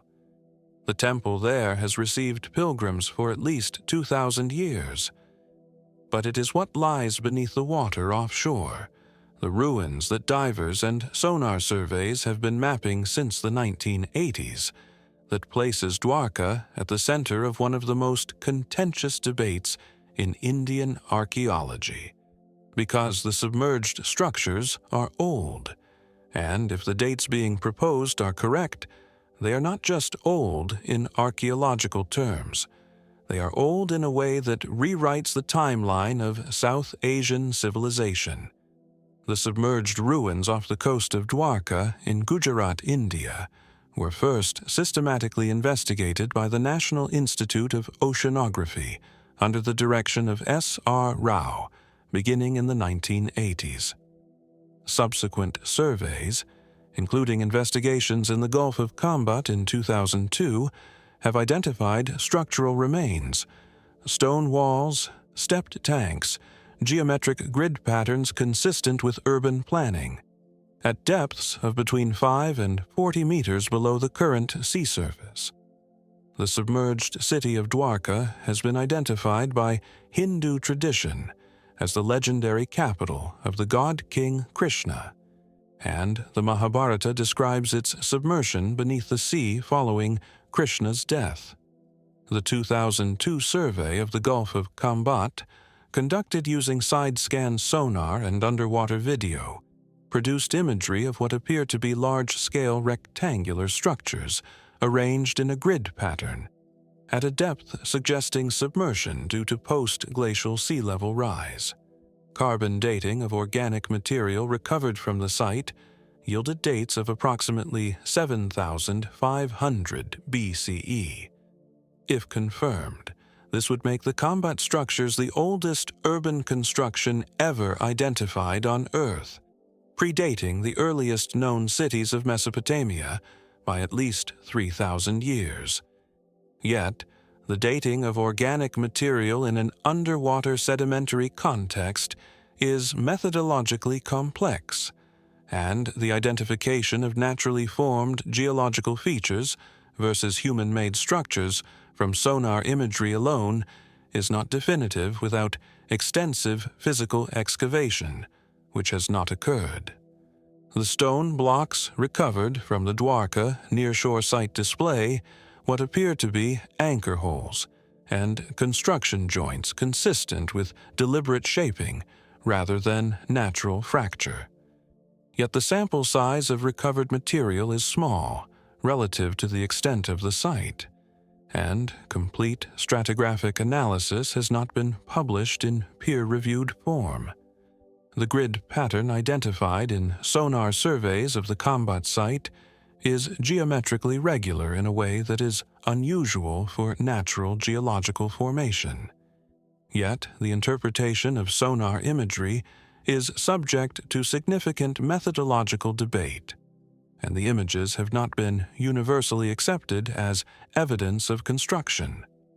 Sea level data for the Gulf of Khambhat and the Gujarat coast is consistent with an inundation timeline that would have submerged a coastal settlement in this area around 6,000 to 8,000 BCE. Yet this geological data by itself confirms only that the area was once land, not that it was occupied. Several artifacts recovered from near the Dwarka site include worked stone and what may be pottery fragments. Yet the provenance of these items in an underwater sedimentary context is difficult to confirm as undisturbed. If the structures beneath the Gulf of Khambhat are genuinely human-made and genuinely dated to 7,500 BCE, what does that imply for the entire chronology of human civilization? Does the Hindu tradition of a submerged Dwarka preserve a genuine historical memory of a catastrophic inundation, a memory passed down in mythological form across more than 9,000 years? And why, given the scale and potential significance of this site, has it not been made the subject of a sustained, systematic, fully funded excavation? The mainstream archaeological position on Dwarka is cautious to the point of skepticism. The near-shore structures are acknowledged as potentially significant and consistent with Bronze Age construction, roughly 1500 to 1200 BCE, consistent with later Harappan civilization activity in the region. The deeper Khambhat site, however, has not been accepted by the mainstream as definitively anthropogenic. The dating is considered methodologically unreliable. The structural identifications from sonar are considered inconclusive, and the extraordinary claim of 7,500 BCE urban construction requires extraordinary evidence that has not yet been provided. This caution is scientifically appropriate, yet the site remains under-investigated, and the methodological objections to the existing evidence could be addressed by more thorough excavation. The fact that this excavation has not occurred is itself noteworthy. An extraordinary claim is being made. Extraordinary evidence is required. And the extraordinary evidence is sitting under 40 meters of warm water, waiting. Could it be that the submerged structures of Dwarka represent a coastal settlement of a civilization whose existence falls between the known Harappan culture and the post-glacial period, a civilization that occupied the fertile, well-watered coastal plains of Gujarat before sea level rise consumed them, leaving no other trace. Might the Hindu tradition of Dwarka, one of the most persistent and geographically specific mythological memories in any living religious tradition, preserve an actual historical memory of a real city's submersion, its narrative elaborated over millennia, but its geographical core accurate? What if the answer to the deepest questions about the origins of South Asian civilization is currently inaccessible not because the evidence is absent, but because the will and the resources to retrieve it properly have not been brought to bear? Somewhere below the green water, the stones lie in their grid, patient, undisturbed. Whatever they were, wherever on the timeline of human civilization they fall, they were shaped by human hands, and human hands left them there. And the sea came in, and the memory of the sea coming in became a myth, and the myth became a religion, and the religion built a temple on the shore above the sunken stones, and pilgrims have been coming to that shore for 2,000 recorded years without knowing that what they are visiting may be the oldest city on Earth. As the warm waters of the Gulf of Kambat close over the submerged stones and the Gujarat coastline recedes, our journey moves east to Mexico, where the largest structure on Earth is hiding in plain sight, wearing the disguise of a natural hill. The city of Cholula in the state of Puebla, Mexico, is an ordinary colonial city, or seems to be. Brightly painted buildings, a busy plaza, a market smell of corn and chili and diesel, the noise of daily life conducted at Mexican volume and Mexican warmth.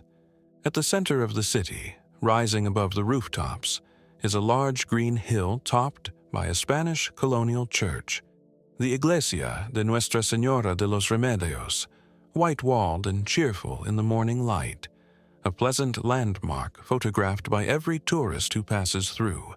The hill itself appears natural, tree-covered, rounded, its slopes gentle and unremarkable. It appears natural. It is not natural. The hill is a pyramid.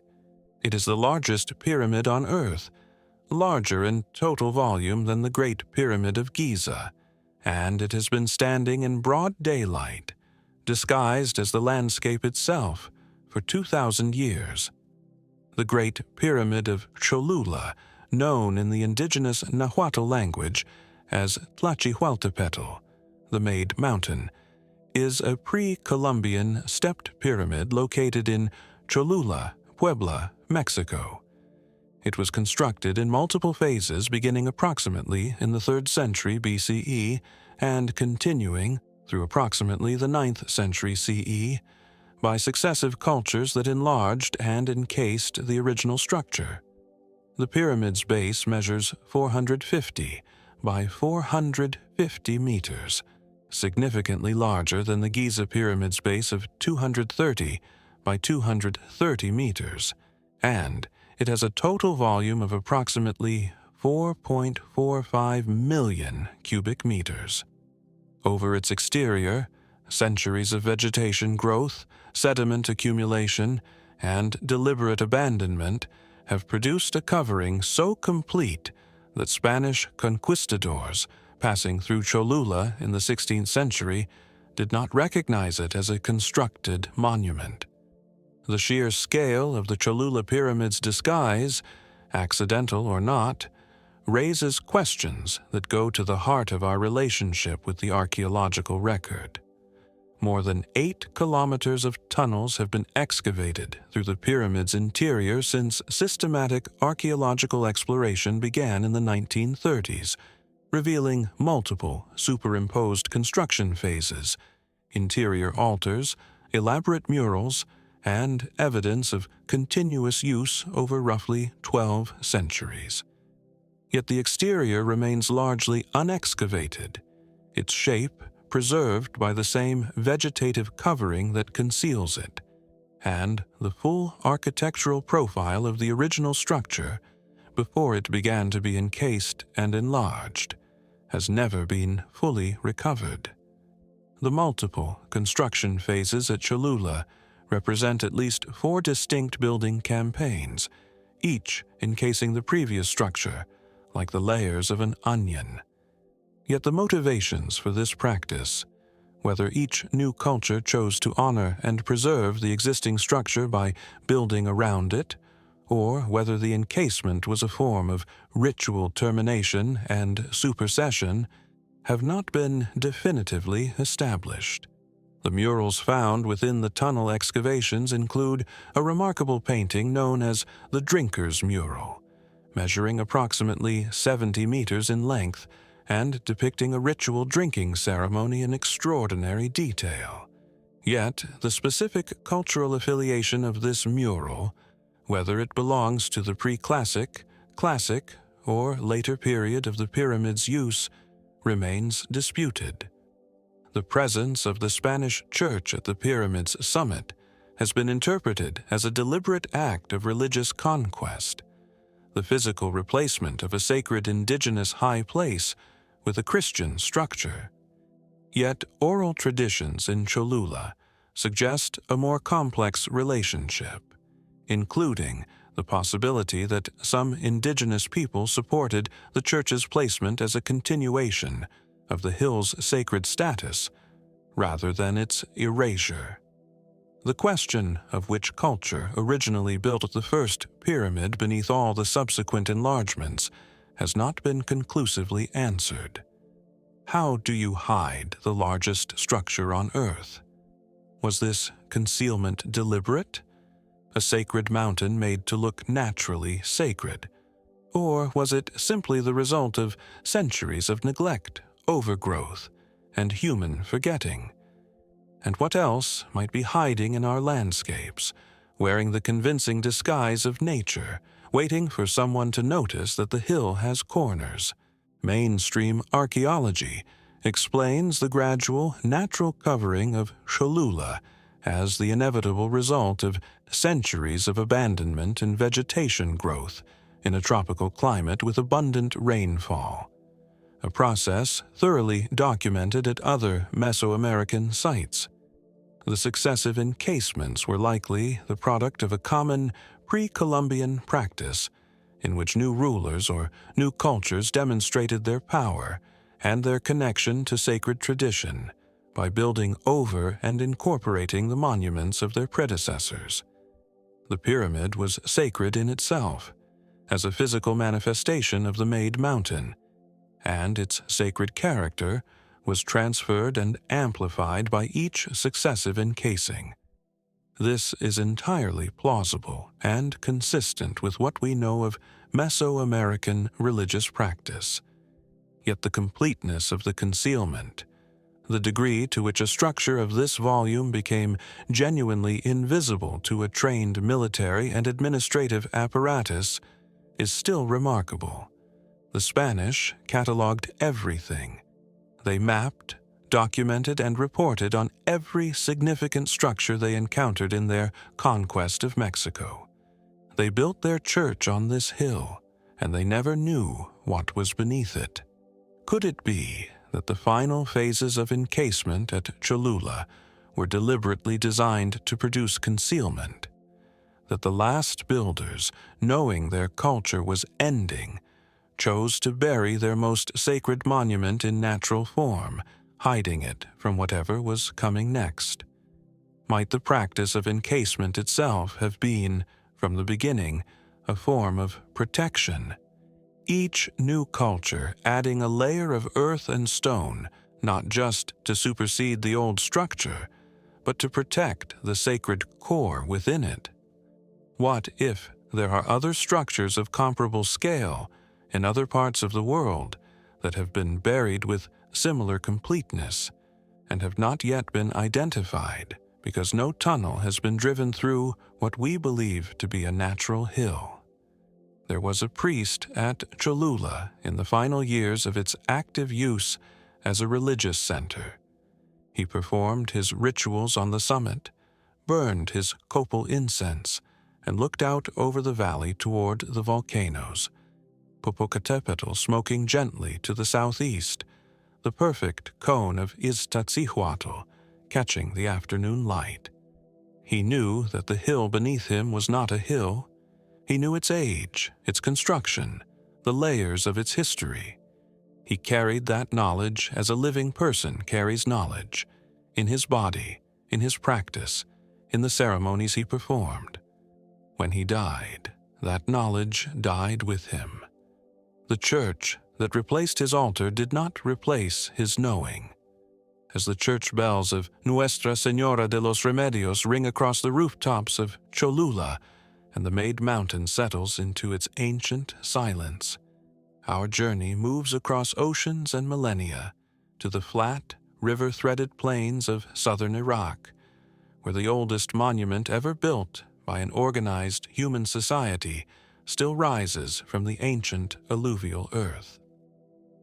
The flat land between the Tigris and the Euphrates in the south of what is now Iraq has a quality of ancient openness that is difficult to describe to anyone who has not stood in it. The horizon is complete in all directions, no mountains, no hills, no elevation to break the eye's reach. The sky is enormous. The light, particularly in the hours near dawn and dusk, has a golden density that makes everything it touches look as though it is made of the same material as the sun.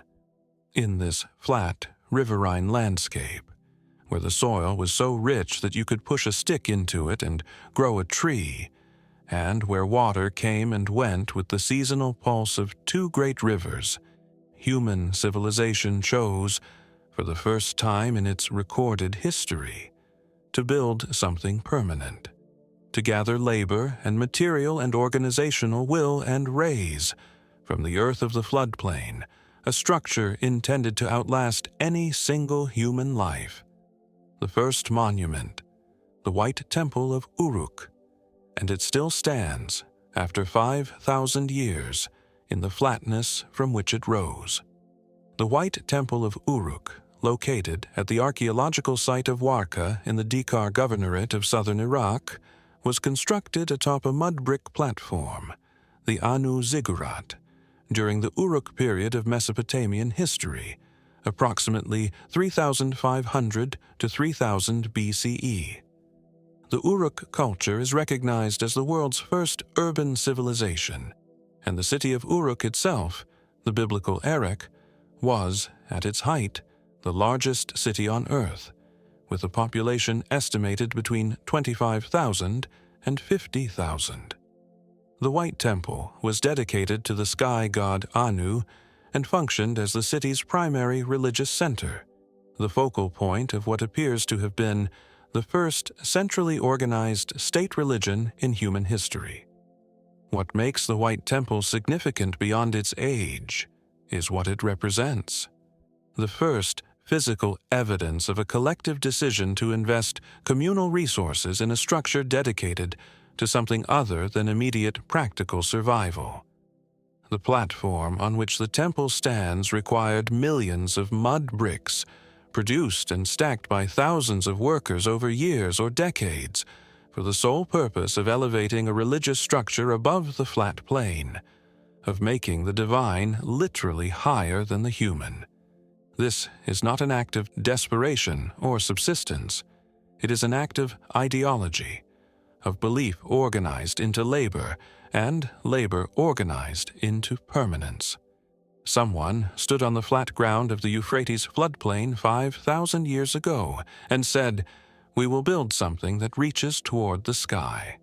And enough people agreed to make it happen. The White Temple's whitewashed mud brick exterior, the source of its modern name, would have been visible from a considerable distance across the flat plain, a deliberate visual signal of the city's religious and political authority.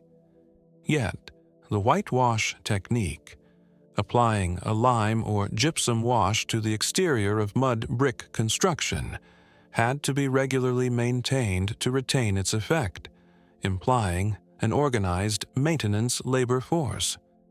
The question of who organized and funded this maintenance in a society without coins or formal currency illuminates something important about the organizational sophistication of Uruk. The platform beneath the White Temple was built up in multiple phases over centuries, each new platform encasing the previous one, a practice directly paralleling what we found at Cholula, 4,000 years and 10,000 miles away. Yet whether this parallel practice represents cultural diffusion or the independent convergence of similar religious logic is unknown. The temple's interior contains a series of niched walls, a specific architectural feature in which the wall surface is broken into a rhythmic pattern of projections and recesses that creates a play of light and shadow. Yet the purpose of this decorative system, purely aesthetic or carrying symbolic meaning, has not been established. The orientation of the White Temple aligns with the cardinal directions with reasonable precision. Yet whether this was deliberate astronomical orientation or the product of the natural human tendency to organize structures relative to the path of the sun cannot be confirmed for this specific building.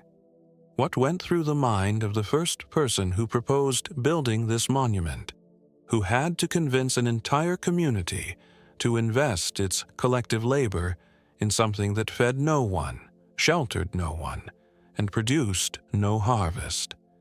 How did the idea of the permanent religious monument emerge, fully formed at Uruk 5,000 years ago, and what conditions made a population ready to build it?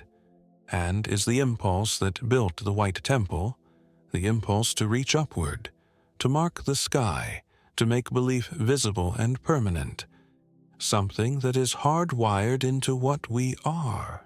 The academic consensus frames the White Temple and the Uruk platform as products of the Uruk expansion, a period of rapid urbanization and cultural complexity in southern Mesopotamia, driven by agricultural surplus, population growth, and the emergence of administrative elites who used monumental religious architecture as a tool of political legitimacy. The temple was the center of an economy as much as a religion. It received and redistributed agricultural surplus, housed craft workshops, and functioned as the effective government of the city-state. The decision to build was not romantic or idealistic. It was the calculated investment of surplus in a structure that would concentrate power in the hands of those who controlled the divine. This is plausible and consistent with everything we know about the relationship between religion and political power in early states. Yet, it does not entirely account for the specific and apparently sincere devotion with which Uruk's citizens continued to maintain and expand the platform over centuries. People do not maintain a monument for 500 years purely because an elite compels them to. At some point, the monument becomes genuinely sacred, genuinely theirs. Could it be that the White Temple was the culmination of a much longer tradition of sacred landscape marking that preceded the urban period? A tradition of designating certain places as divine through physical modification that began perhaps with the carved cliffs and standing stones of an earlier era. Might the choice to build the first permanent monument in the flat alluvial plain, a landscape that offered no natural features of height or drama, represent a conscious response to that flatness, a decision to manufacture the sacred verticality that the landscape did not provide? What if the organizational capacity required to build the White Temple was not new at Uruk, but had existed in simpler forms for much longer, and Uruk simply provided, for the first time, the population density and agricultural surplus to express it at monumental scale? Imagine the head architect, or head priest, for they may have been the same person, looking at the finished platform for the first time from a distance, the white walls catching the morning light, the structure rising above the plain in a landscape where nothing else rose. The visible proof that this community had made something that would still be standing when no one who had helped build it was still alive. That is what we are looking at today. The first monument. The first act of building for the future rather than the present. The first evidence that a human community decided it would exist beyond itself and built that decision in mud and lime against the empty sky. As the golden light of the Iraqi plain fades over the white temple's platform and the first stars appear above Uruk's ancient horizon, our journey moves north through the Indian Ocean toward the southeastern coast of India, where a tsunami briefly returned a lost city to the living world. The coast of Tamil Nadu in southeastern India has a quality of light and color unique in the world. The Bay of Bengal running from pale turquoise in the shallows to deep indigo at the horizon. The fishing villages along the shore alive with the color of boats and nets, and the dried flower garlands that adorn the prows of the catamarans. The sand here is fine and pale, and the water warm, and on the morning of December 26, 2004, as an earthquake of magnitude 9.1 off the coast of Sumatra sent a wall of water westward across the Bay of Bengal toward this coast, the sea did something that no living person had witnessed. It retreated. Before the tsunami struck, the water pulled back from the shore at Mahabalipuram, pulled back dramatically, pulling back further than anyone present had ever seen the sea retreat, revealing a stretch of seafloor that had been submerged for centuries.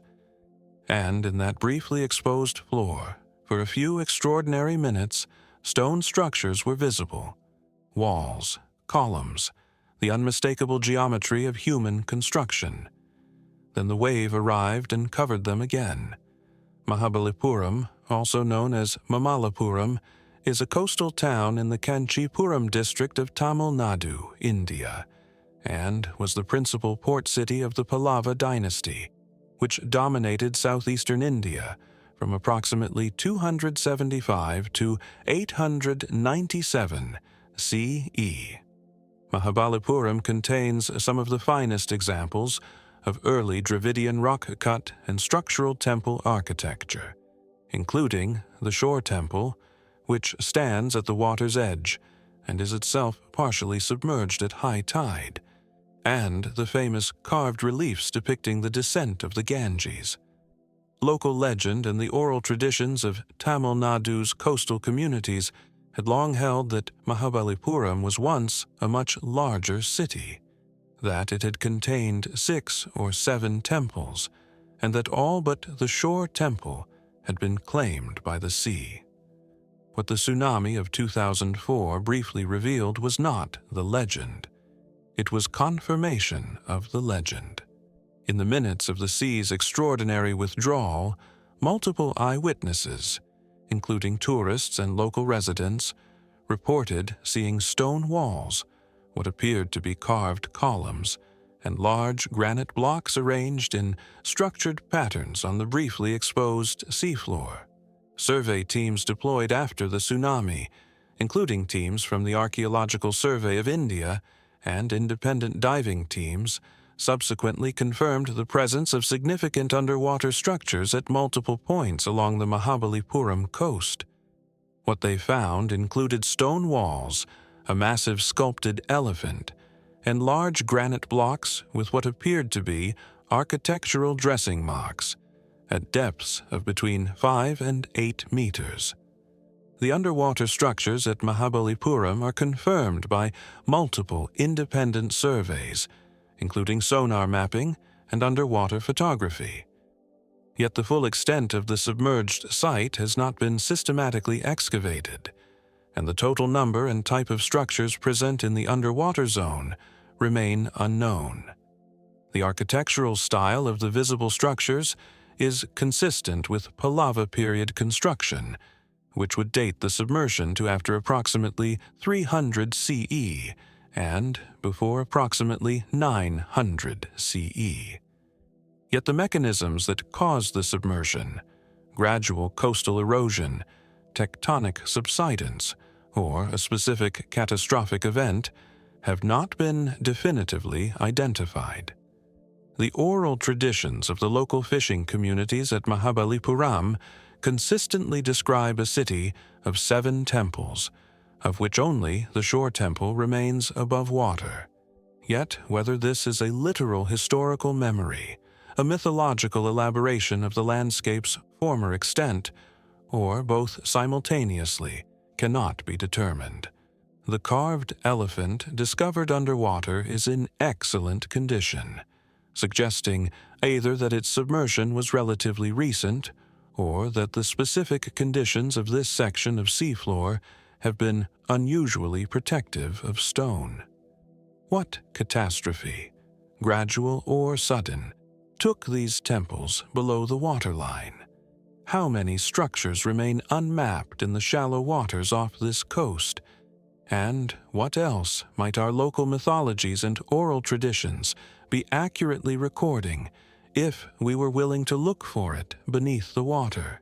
The conventional archaeological explanation for the submersion of Mahabalipuram's temples combines gradual coastal erosion, which is well documented along this stretch of the Tamil Nadu coast, with possible tectonic subsidence related to the geological activity of the Bay of Bengal. The Pallava builders, under this interpretation, constructed their port city on a coastline that was slowly being consumed by the sea, a process that, over several centuries, claimed the outer structures of the city while leaving the shore temple, by virtue of its slightly higher position or greater structural robustness, intact above the waterline. This is a coherent explanation, consistent with the geological evidence. Yet, a gradual erosion process of this kind should leave a messier archaeological signature. Structures at various stages of submersion, debris fields, gradual disintegration, rather than the relatively intact walls and sculptures that the post-tsunami surveys described. The structures found beneath Mahabalipuram's waters are too intact for a gradual erosion story. Something happened relatively quickly.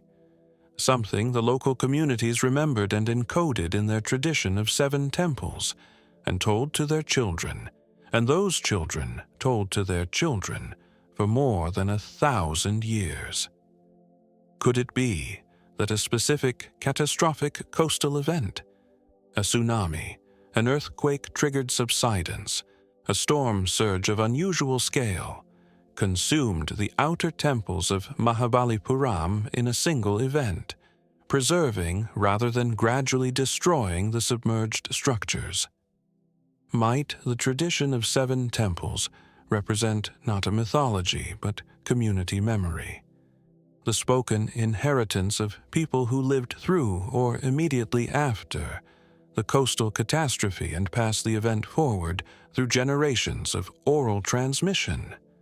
What if the systematic underwater survey of this coastline would reveal not just more Pallava temples, but a comprehensive picture of a functioning port city that was simply relocated vertically, from above the waterline to below it, by a force that the sea still keeps? There was a priest at the shore temple, the one that survived, who watched the sea take the others. Perhaps not in a single day, perhaps over a season, a year, a generation. He saw the carved columns disappear below the high tide line. He saw the sea move through the courtyards he had walked every day.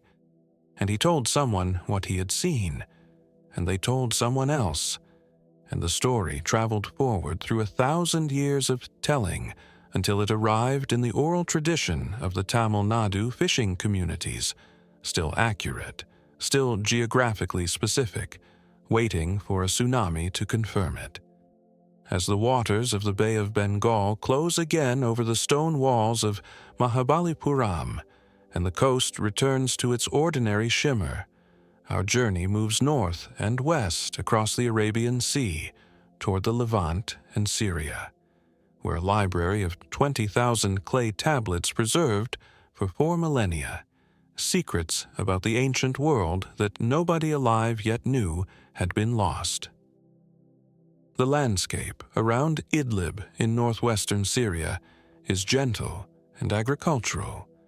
Low, rolling hills covered in olive trees and wheat, the soil a reddish brown that holds moisture well, the air carrying in spring the particular clean sweetness of a landscape that has been cultivated for so long it has been remade in the image of human need.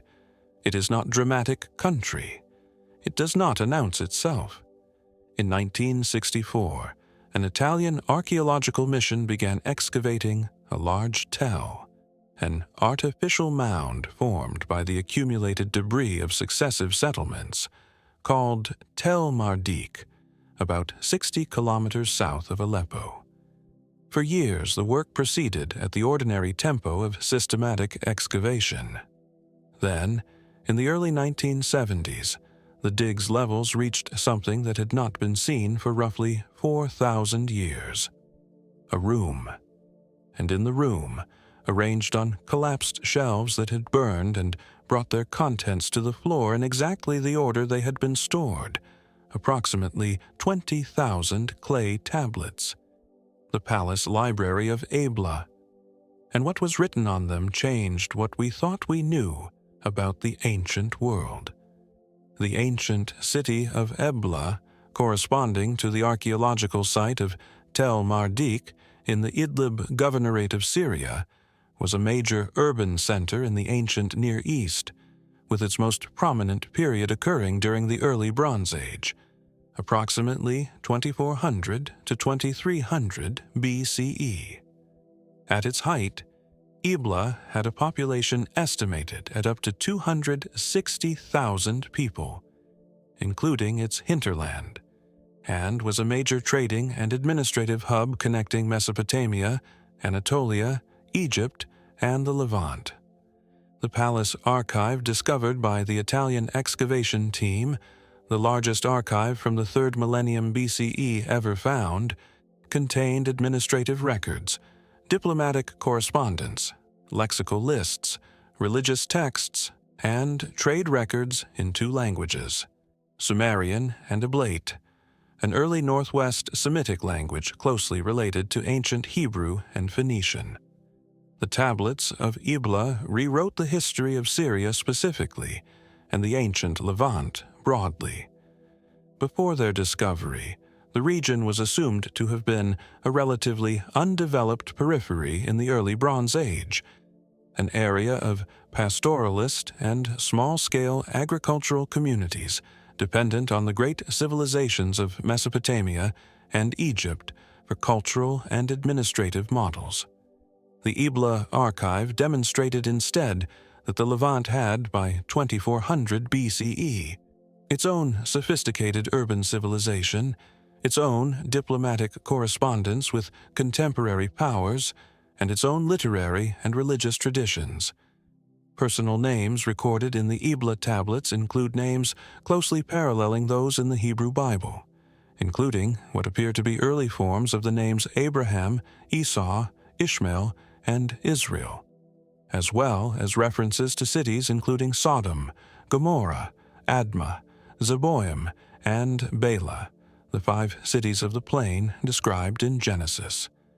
The implications for biblical archaeology and for the historical study of the Hebrew Bible were, and remain, profound. The Eblate language, recovered from the tablets, is the oldest documented Northwest Semitic language ever found, predating the earliest known Hebrew or Phoenician texts by more than a millennium.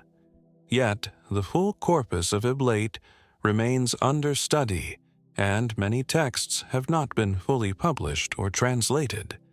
The diplomatic correspondence in the Ebla archive includes letters to and from the great powers of the period, including Akkad under Sargon the Great.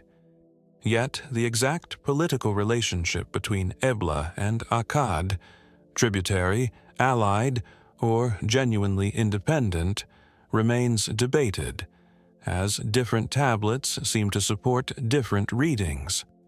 The trade records in the archive document commercial networks reaching from the Aegean to the Persian Gulf, implying a degree of economic integration in the early Bronze Age Near East that was not previously recognized.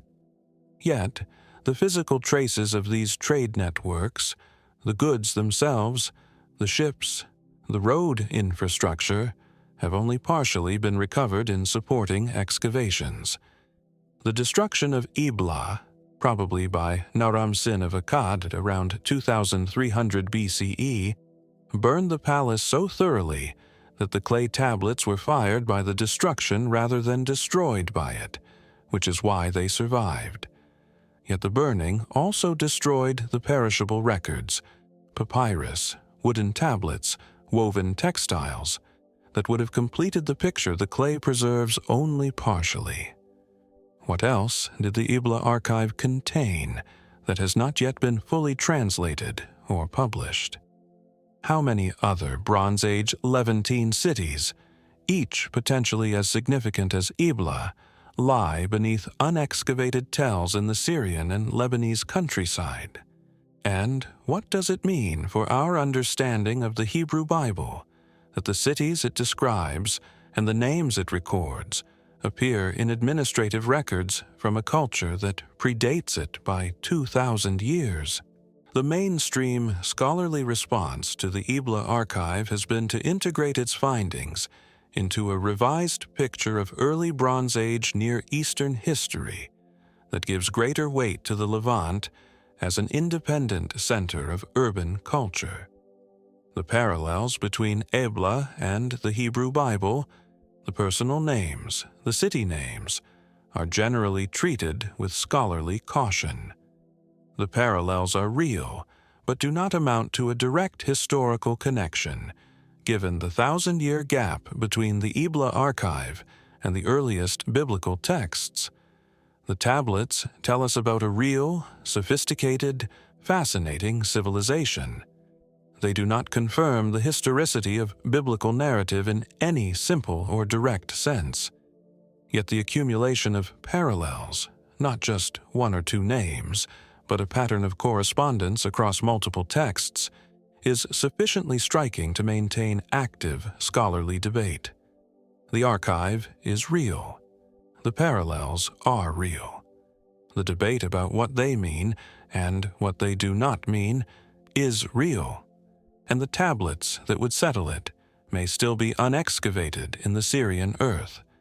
Could it be that the Ebla archive represents only one of many comparable libraries from the early Bronze Age Levant, most of which were not preserved by fortuitous burning and lie either destroyed or buried beneath settlements that have not been excavated? Might the apparent absence of an advanced Levantine Bronze Age civilization in the historical record prior to 1964 be entirely an artifact of excavation history, of where archaeologists chose to dig and where they did not? What if the Bronze Age Near East was far more interconnected and multilaterally sophisticated than our current model shows, and the Ebla archive is not the exception, but the surviving fragment of a rule?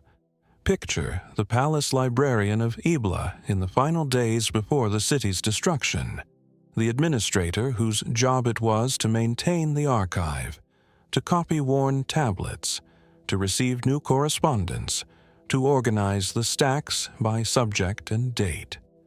She did not know the city was about to burn.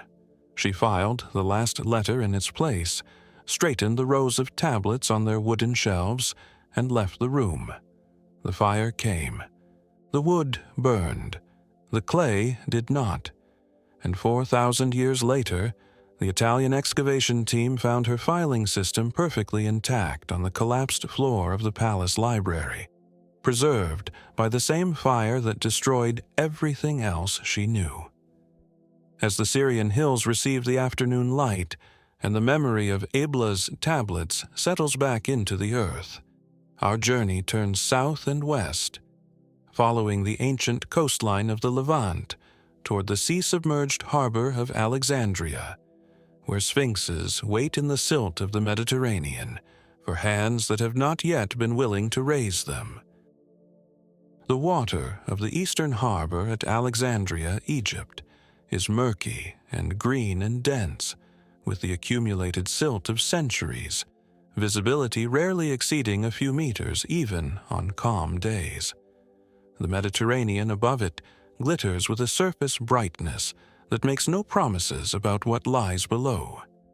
The modern city of Alexandria crowds the harbor's edge, a teeming, chaotic, magnificently alive city with very little visible connection to the ancient metropolis it was built upon and over and through. But beneath the harbor's surface, a world that the Mediterranean swallowed very slowly and very thoroughly over the first millennium CE still exists, improbable and largely intact. There are columns down there. There are statues. There are the remains of the royal quarter of the ancient city, the Bruchaion, and the foundations of buildings that once housed some of the most powerful and brilliant people in the history of the world. And there are sphinxes, large, intact, carved in black granite, lying in the silt of the harbor floor, and no one has raised them. The ancient city of Alexandria was founded by Alexander the Great in 331 BCE and became, under the Ptolemaic dynasty, one of the greatest cities in the ancient world, a center of scholarship, commerce, and political power, whose population may have reached 500,000 by the 1st century BCE. The royal quarter of Alexandria, known as the Bruchaion, occupied the northeastern section of the city, adjacent to the eastern harbor, and contained the palaces of the Ptolemaic kings, the museum, the ancient world's greatest research institution, and, in close proximity, the famous library. The coastal zone of ancient Alexandria began subsiding into the sea due to a combination of seismic activity and soil liquefaction from approximately the 4th century CE onward, accelerated by a major earthquake-triggered subsidence event in the 8th century. By the medieval period, significant portions of the ancient city were below the waterline. The underwater archaeological survey of Alexandria's eastern harbor, led primarily by the French archaeologist Frank Godiot, beginning in 1992, has identified and documented an extraordinary collection of submerged remains. These include the foundations of Cleopatra's royal palace complex, colossal statues, architectural elements of the Ptolemaic royal precinct, and multiple sphinxes, some with the features of specific Ptolemaic rulers, lying on the harbor floor. The sphinxes are carved in black granite, range from approximately 2 to 5 meters in length, and are in excellent condition. Godiot's team has photographed, mapped, and studied them extensively. They have not been raised. The decision not to raise the sphinxes and other major statues from the Alexandria harbor floor is a deliberate one, rooted in archaeological methodology, the principle that the underwater site is itself the context, and that removal of objects from their depositional environment destroys information that cannot be recovered.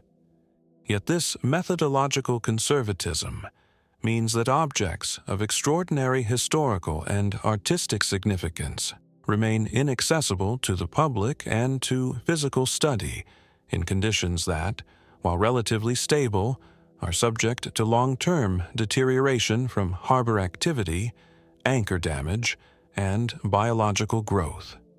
The Sphinx's faces bear features associated with specific Ptolemaic rulers, potentially Ptolemy XII or Cleopatra's father, but positive identification awaits the kind of close physical examination that would require raising or at least moving them. Yet, without positive identification, their historical significance cannot be fully assessed. The foundations of what may be the Ptolemaic palace complex are present on the harbor floor in remarkable completeness, suggesting that the submersion was gradual enough that the structures settled intact rather than collapsing in the process. Yet, the specific sequence of seismic events and subsidence processes that caused the submersion has not been fully reconstructed. An estimated 30% of the ancient city of Alexandria may be accessible through underwater survey, and only a fraction of that area has been systematically examined. Yet, political, logistical, and funding obstacles have prevented the kind of comprehensive survey that the site's significance would seem to demand. What exactly would we find if the full extent of the underwater harbor zone were systematically excavated, and beneath the sphinxes, beneath the columns and the palace foundations, is there anything that survived the fire, the centuries, and the sea to tell us what was in the Library of Alexandria?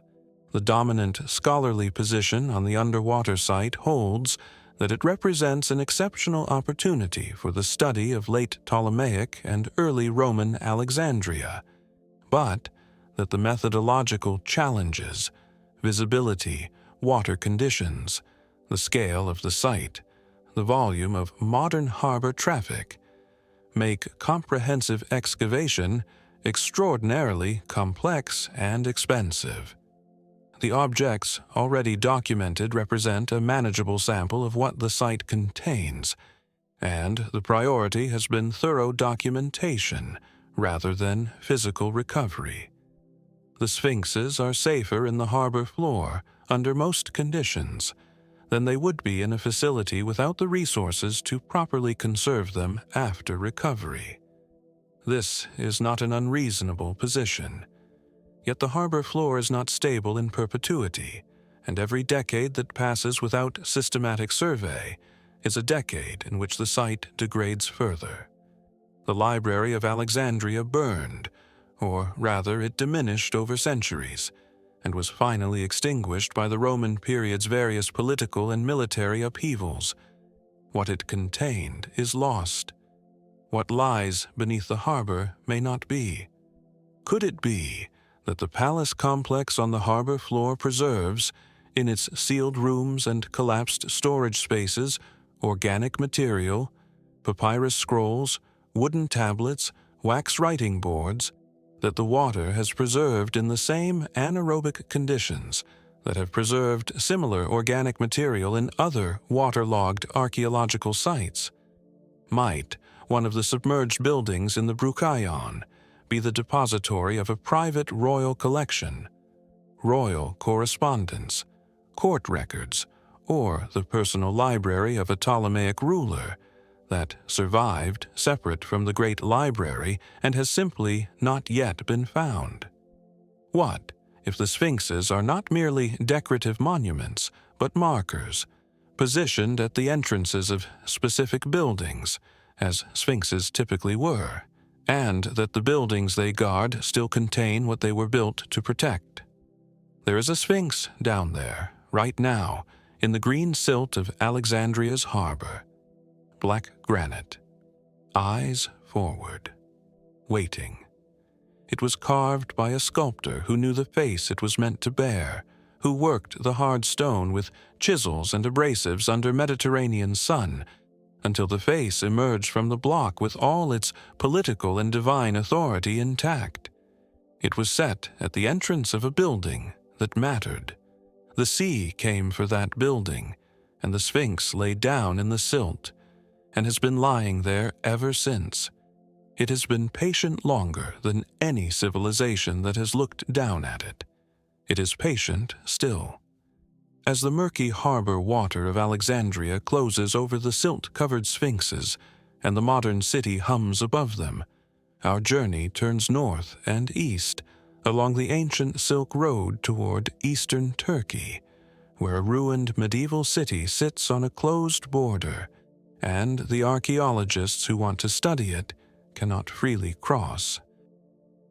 The landscape of northeastern Turkey near the border with Armenia is high and cold and austere, the Anatolian plateau meeting the Caucasus in a wide, wind-scored valley through which the Arpa River cuts a narrow gorge of dramatic depth.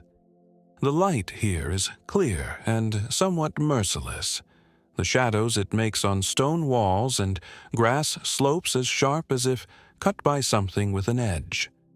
On the eastern side of the Arpa River Gorge, which marks the current Turkish-Armenian border, the ruins of a city rise from the plateau with an unlikely grandeur. Cathedral walls stand to full height.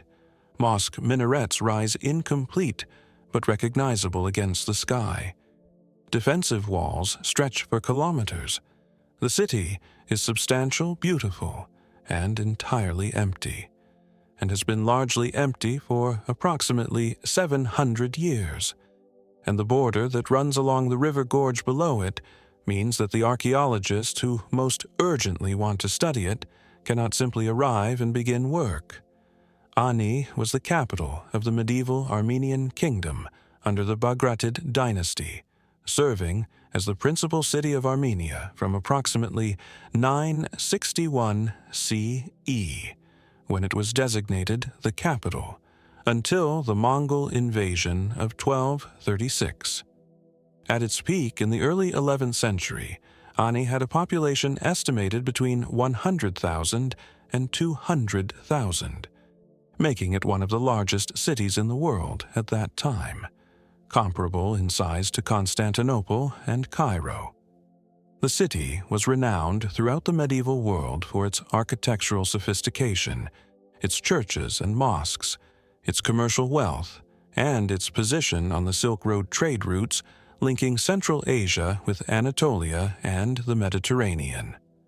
A succession of conquests by the Byzantines, the Seljuk Turks, the Georgians, the Mongols, and the Timurids, followed by a catastrophic earthquake in 1319 and the subsequent diversion of Silk Road trade routes, resulted in Ani's complete abandonment by the early 15th century. The tragedy of Ani from an archaeological perspective is a tragedy of access. The site sits on Turkish territory, directly adjacent to the closed Turkish-Armenian border, and the political impasse between Turkey and Armenia, rooted in the unresolved history of the Armenian genocide, has meant that for much of the 20th century, the site was either actively restricted or passively neglected. Armenian scholars, for whom Ani is a site of profound cultural and national significance, have had minimal access to the physical ruins of their medieval capital. Turkish archaeological institutions have conducted some work at the site, with access improving gradually in the 21st century, but the scope and resources of the excavation remain severely limited by the political sensitivities of the border location. The visible architectural remains at Ani include the Cathedral of Ani, built between 989 and 1001 CE, and considered one of the finest examples of medieval Armenian architecture, which still stands to nearly its full original height.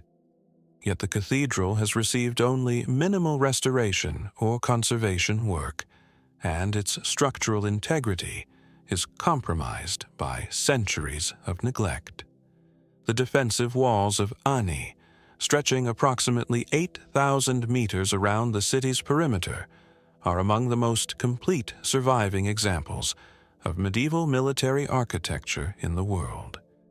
Yet sections have collapsed without documentation, and the rate of decay is accelerating. Beneath the visible ruins, the subsurface remains of a city that was occupied continuously for several centuries, including private residences, market structures, caravanserais, baths, and administrative buildings, are essentially unexcavated. Yet the political and funding constraints that have limited surface work apply equally to any systematic underground investigation. The gorge of the Arpa River below the city contains cave churches carved into the cliff face, some with surviving fresco paintings of extraordinary quality. Yet access to these caves requires crossing terrain that is, in some sections, within the border zone. What knowledge about the medieval Silk Road, about its cities, its commerce, its cultural transmission, remains locked in the unexcavated soil beneath Ani's visible ruins? What would systematic excavation reveal about the daily life of a city that was, briefly, one of the great metropolises of the medieval world? And how much will be lost to weather, to collapse, to the accumulated entropy of neglect, before the border politics that restrict access are finally resolved? The scholarly consensus on Ani is that it represents one of the most significant unexcavated medieval archaeological sites in the world, and that the current level of investigation is catastrophically insufficient given the site's importance. This is not a contested position. It is shared by virtually every scholar who has worked at or studied the site. The obstacles are not intellectual or methodological, but political and financial. And they are obstacles that the archaeological community is broadly aware of and broadly unable to resolve from within the discipline. The site has been a UNESCO World Heritage Site since 2016, which has brought some additional attention and funding. Yet, the fundamental tension between Turkish sovereignty, Armenian cultural claim, and the closure of the border that makes access complicated remains unresolved.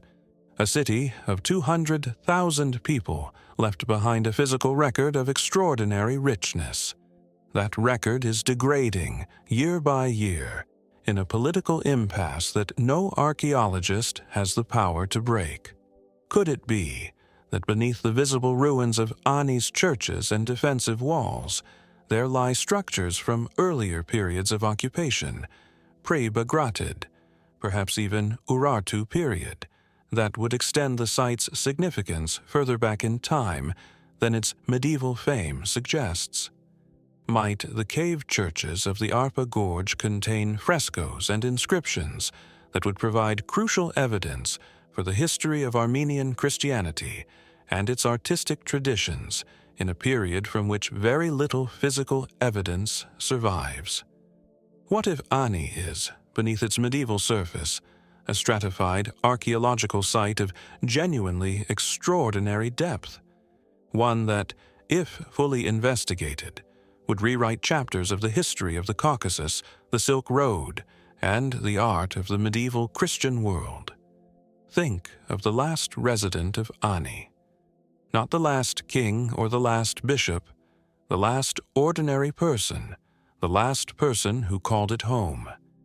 In the early 15th century, as the trade routes shifted and the city's population drained away toward more viable centers, someone was the last to leave. They walked out of the city that had been a metropolis and was now becoming a ruin through the gates in the walls that were still standing, across the plateau toward whatever next life awaited them. They left behind everything that could not be carried. The cathedral still stood. The walls still stood. The Arpa River still ran in its gorge. And the city was empty, and the wind moved through the streets, and time began its slow, patient work of return. As the wind moves through the empty streets of Ani and the Arpa River runs in its gorge below the border, our journey turns southwest across the Mediterranean to Egypt, descending below the desert's surface to a corridor in the Saqqara necropolis where the oldest words in the history of human religion are inscribed in stone. The desert plateau of Saqqara extends south of Giza, along the western bank of the Nile. A flat, bone-dry expanse of pale limestone rubble and wind-carved sand, studded with the ruined forms of mastabas and pyramids and descending shafts that represent the burial ground of the ancient Egyptian capital of Memphis over a span of 3,000 years. The light here is relentless and without shadow for most of the day, the air carrying a mineral dryness that coats the inside of the mouth. Walking among the ruins of Saqqara, you are surrounded by the accumulated weight of Egyptian funerary ambition on a scale that is, frankly, difficult to absorb. But beneath the surface, in the corridor walls of pyramids built by the pharaohs of the 5th and 6th dynasties, something waits that exceeds in its strangeness even the pyramids themselves. A corpus of religious texts so old that they predate any comparable religious writing anywhere in the world by several centuries, carved in hieroglyphic columns that cover the interior walls of the burial chambers from floor to ceiling. The pyramid texts, the oldest religious literature ever recovered, and among the most profoundly strange. The pyramid texts are a collection of ancient Egyptian religious writings dating from approximately 2400 to 2300 BCE, with the earliest examples found in the Pyramid of Unas, the last pharaoh of the 5th dynasty, at Saqqara. They consist of approximately 800 distinct utterances or spells covering the pyramid's interior walls, the antechamber, the sarcophagus chamber, the corridors, in neat vertical columns of hieroglyphs painted in blue-green pigment against the white limestone. The pyramid texts are the oldest corpus of religious literature ever discovered, predating the Indian Vedas by approximately a millennium and the Hebrew Bible by nearly 2,000 years. Their content concerns the afterlife journey of the deceased pharaoh, his transformation, his ascent to the sky, his identification with the gods Osiris and Ra, and his arrival in the field of reeds. The strangeness of the pyramid texts begins with their content but does not end there. The texts are not a systematic theology. They are not a narrative.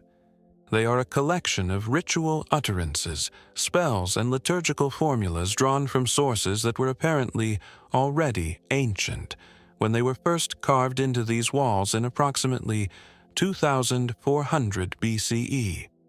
Linguistic analysis has identified layers of text within the corpus that appear to be significantly older than the 5th dynasty. Archaic grammatical forms, obsolete vocabulary, references to cultural practices and ritual objects that cannot be identified in the archaeological record of the Pyramid Age. The texts appear to be the written codification of an oral tradition of considerable antiquity. The question is, how considerable? The hieroglyphic script of the pyramid texts is among the earliest examples of monumental hieroglyphic writing in Egypt. Yet the complexity and sophistication of the compositions, their literary structure, their elusive density, their theological depth, imply a tradition of composition and performance far older than writing itself.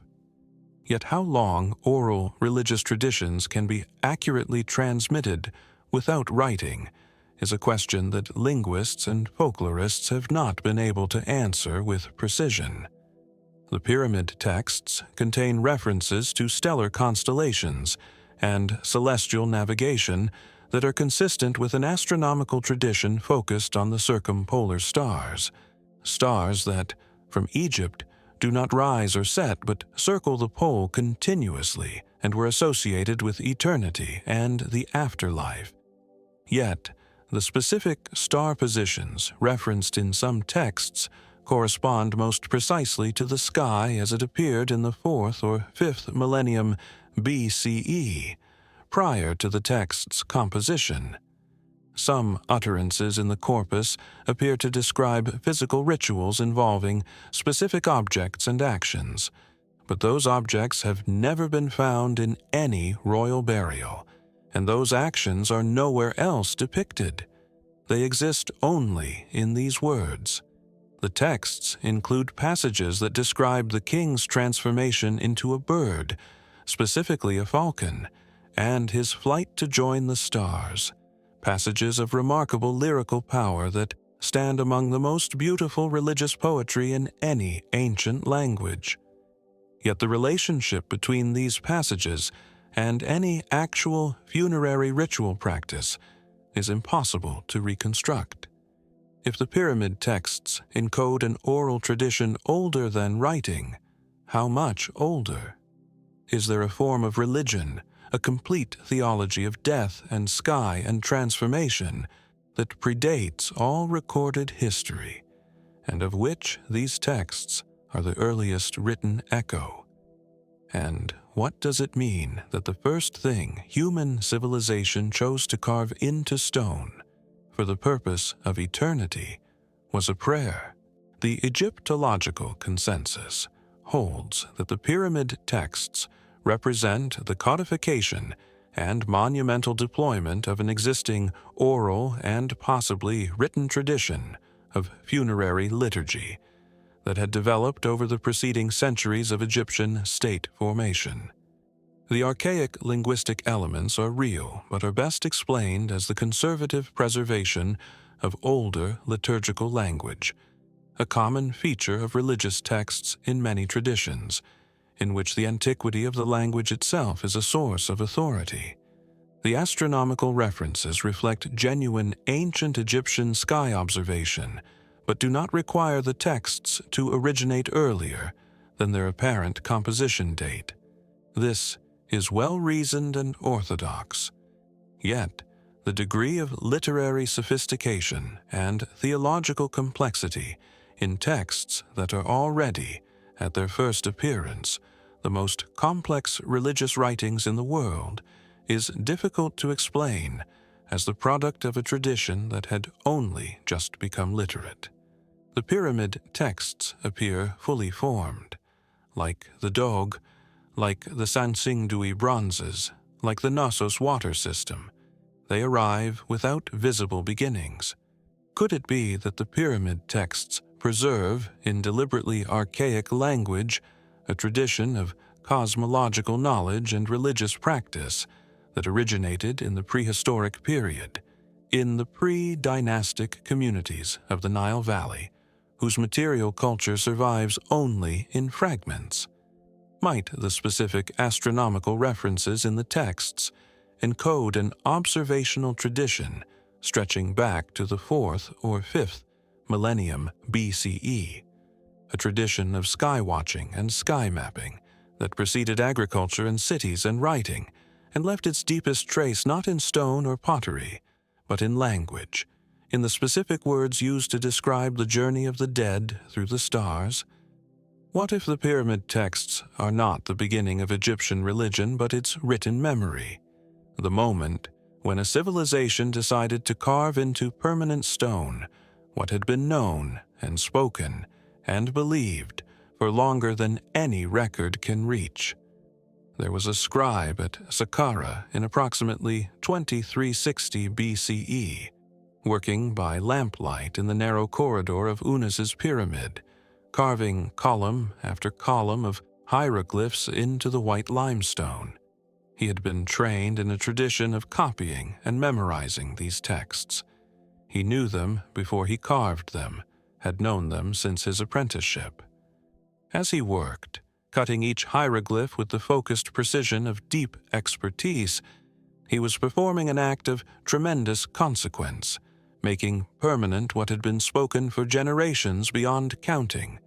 He was not the author of these words. He was their guardian. He cut them into the stone, and the stone held them, and 5,000 years later we can still read them. They are the oldest human conversation with the divine that we have ever found, and they are beautiful. These mysteries persist not because humanity is ignorant, but because it is finite. Every answer we find reveals the outline of a larger question behind it, and the architecture of the unknown grows in proportion to the architecture of the known. We have built museums and universities and satellites and particle accelerators, and still the cliff at Paracas will not tell us what it was saying to the sea. Still the Dogu watches. Still the copper scroll lists its treasure in a landscape that no longer answers to its directions. Perhaps this is what the ruins are trying to tell us, not the specific content of their secrets, but the fact of persistence itself. That something was made here, with love and terror and absolute conviction, by people who wanted to be remembered. They are remembered. We remember them now, in this moment, across whatever distance of time separates our lives from theirs. That is not nothing. That is, perhaps, everything they asked for. The past does not need to be understood to be honored. It needs only to be seen.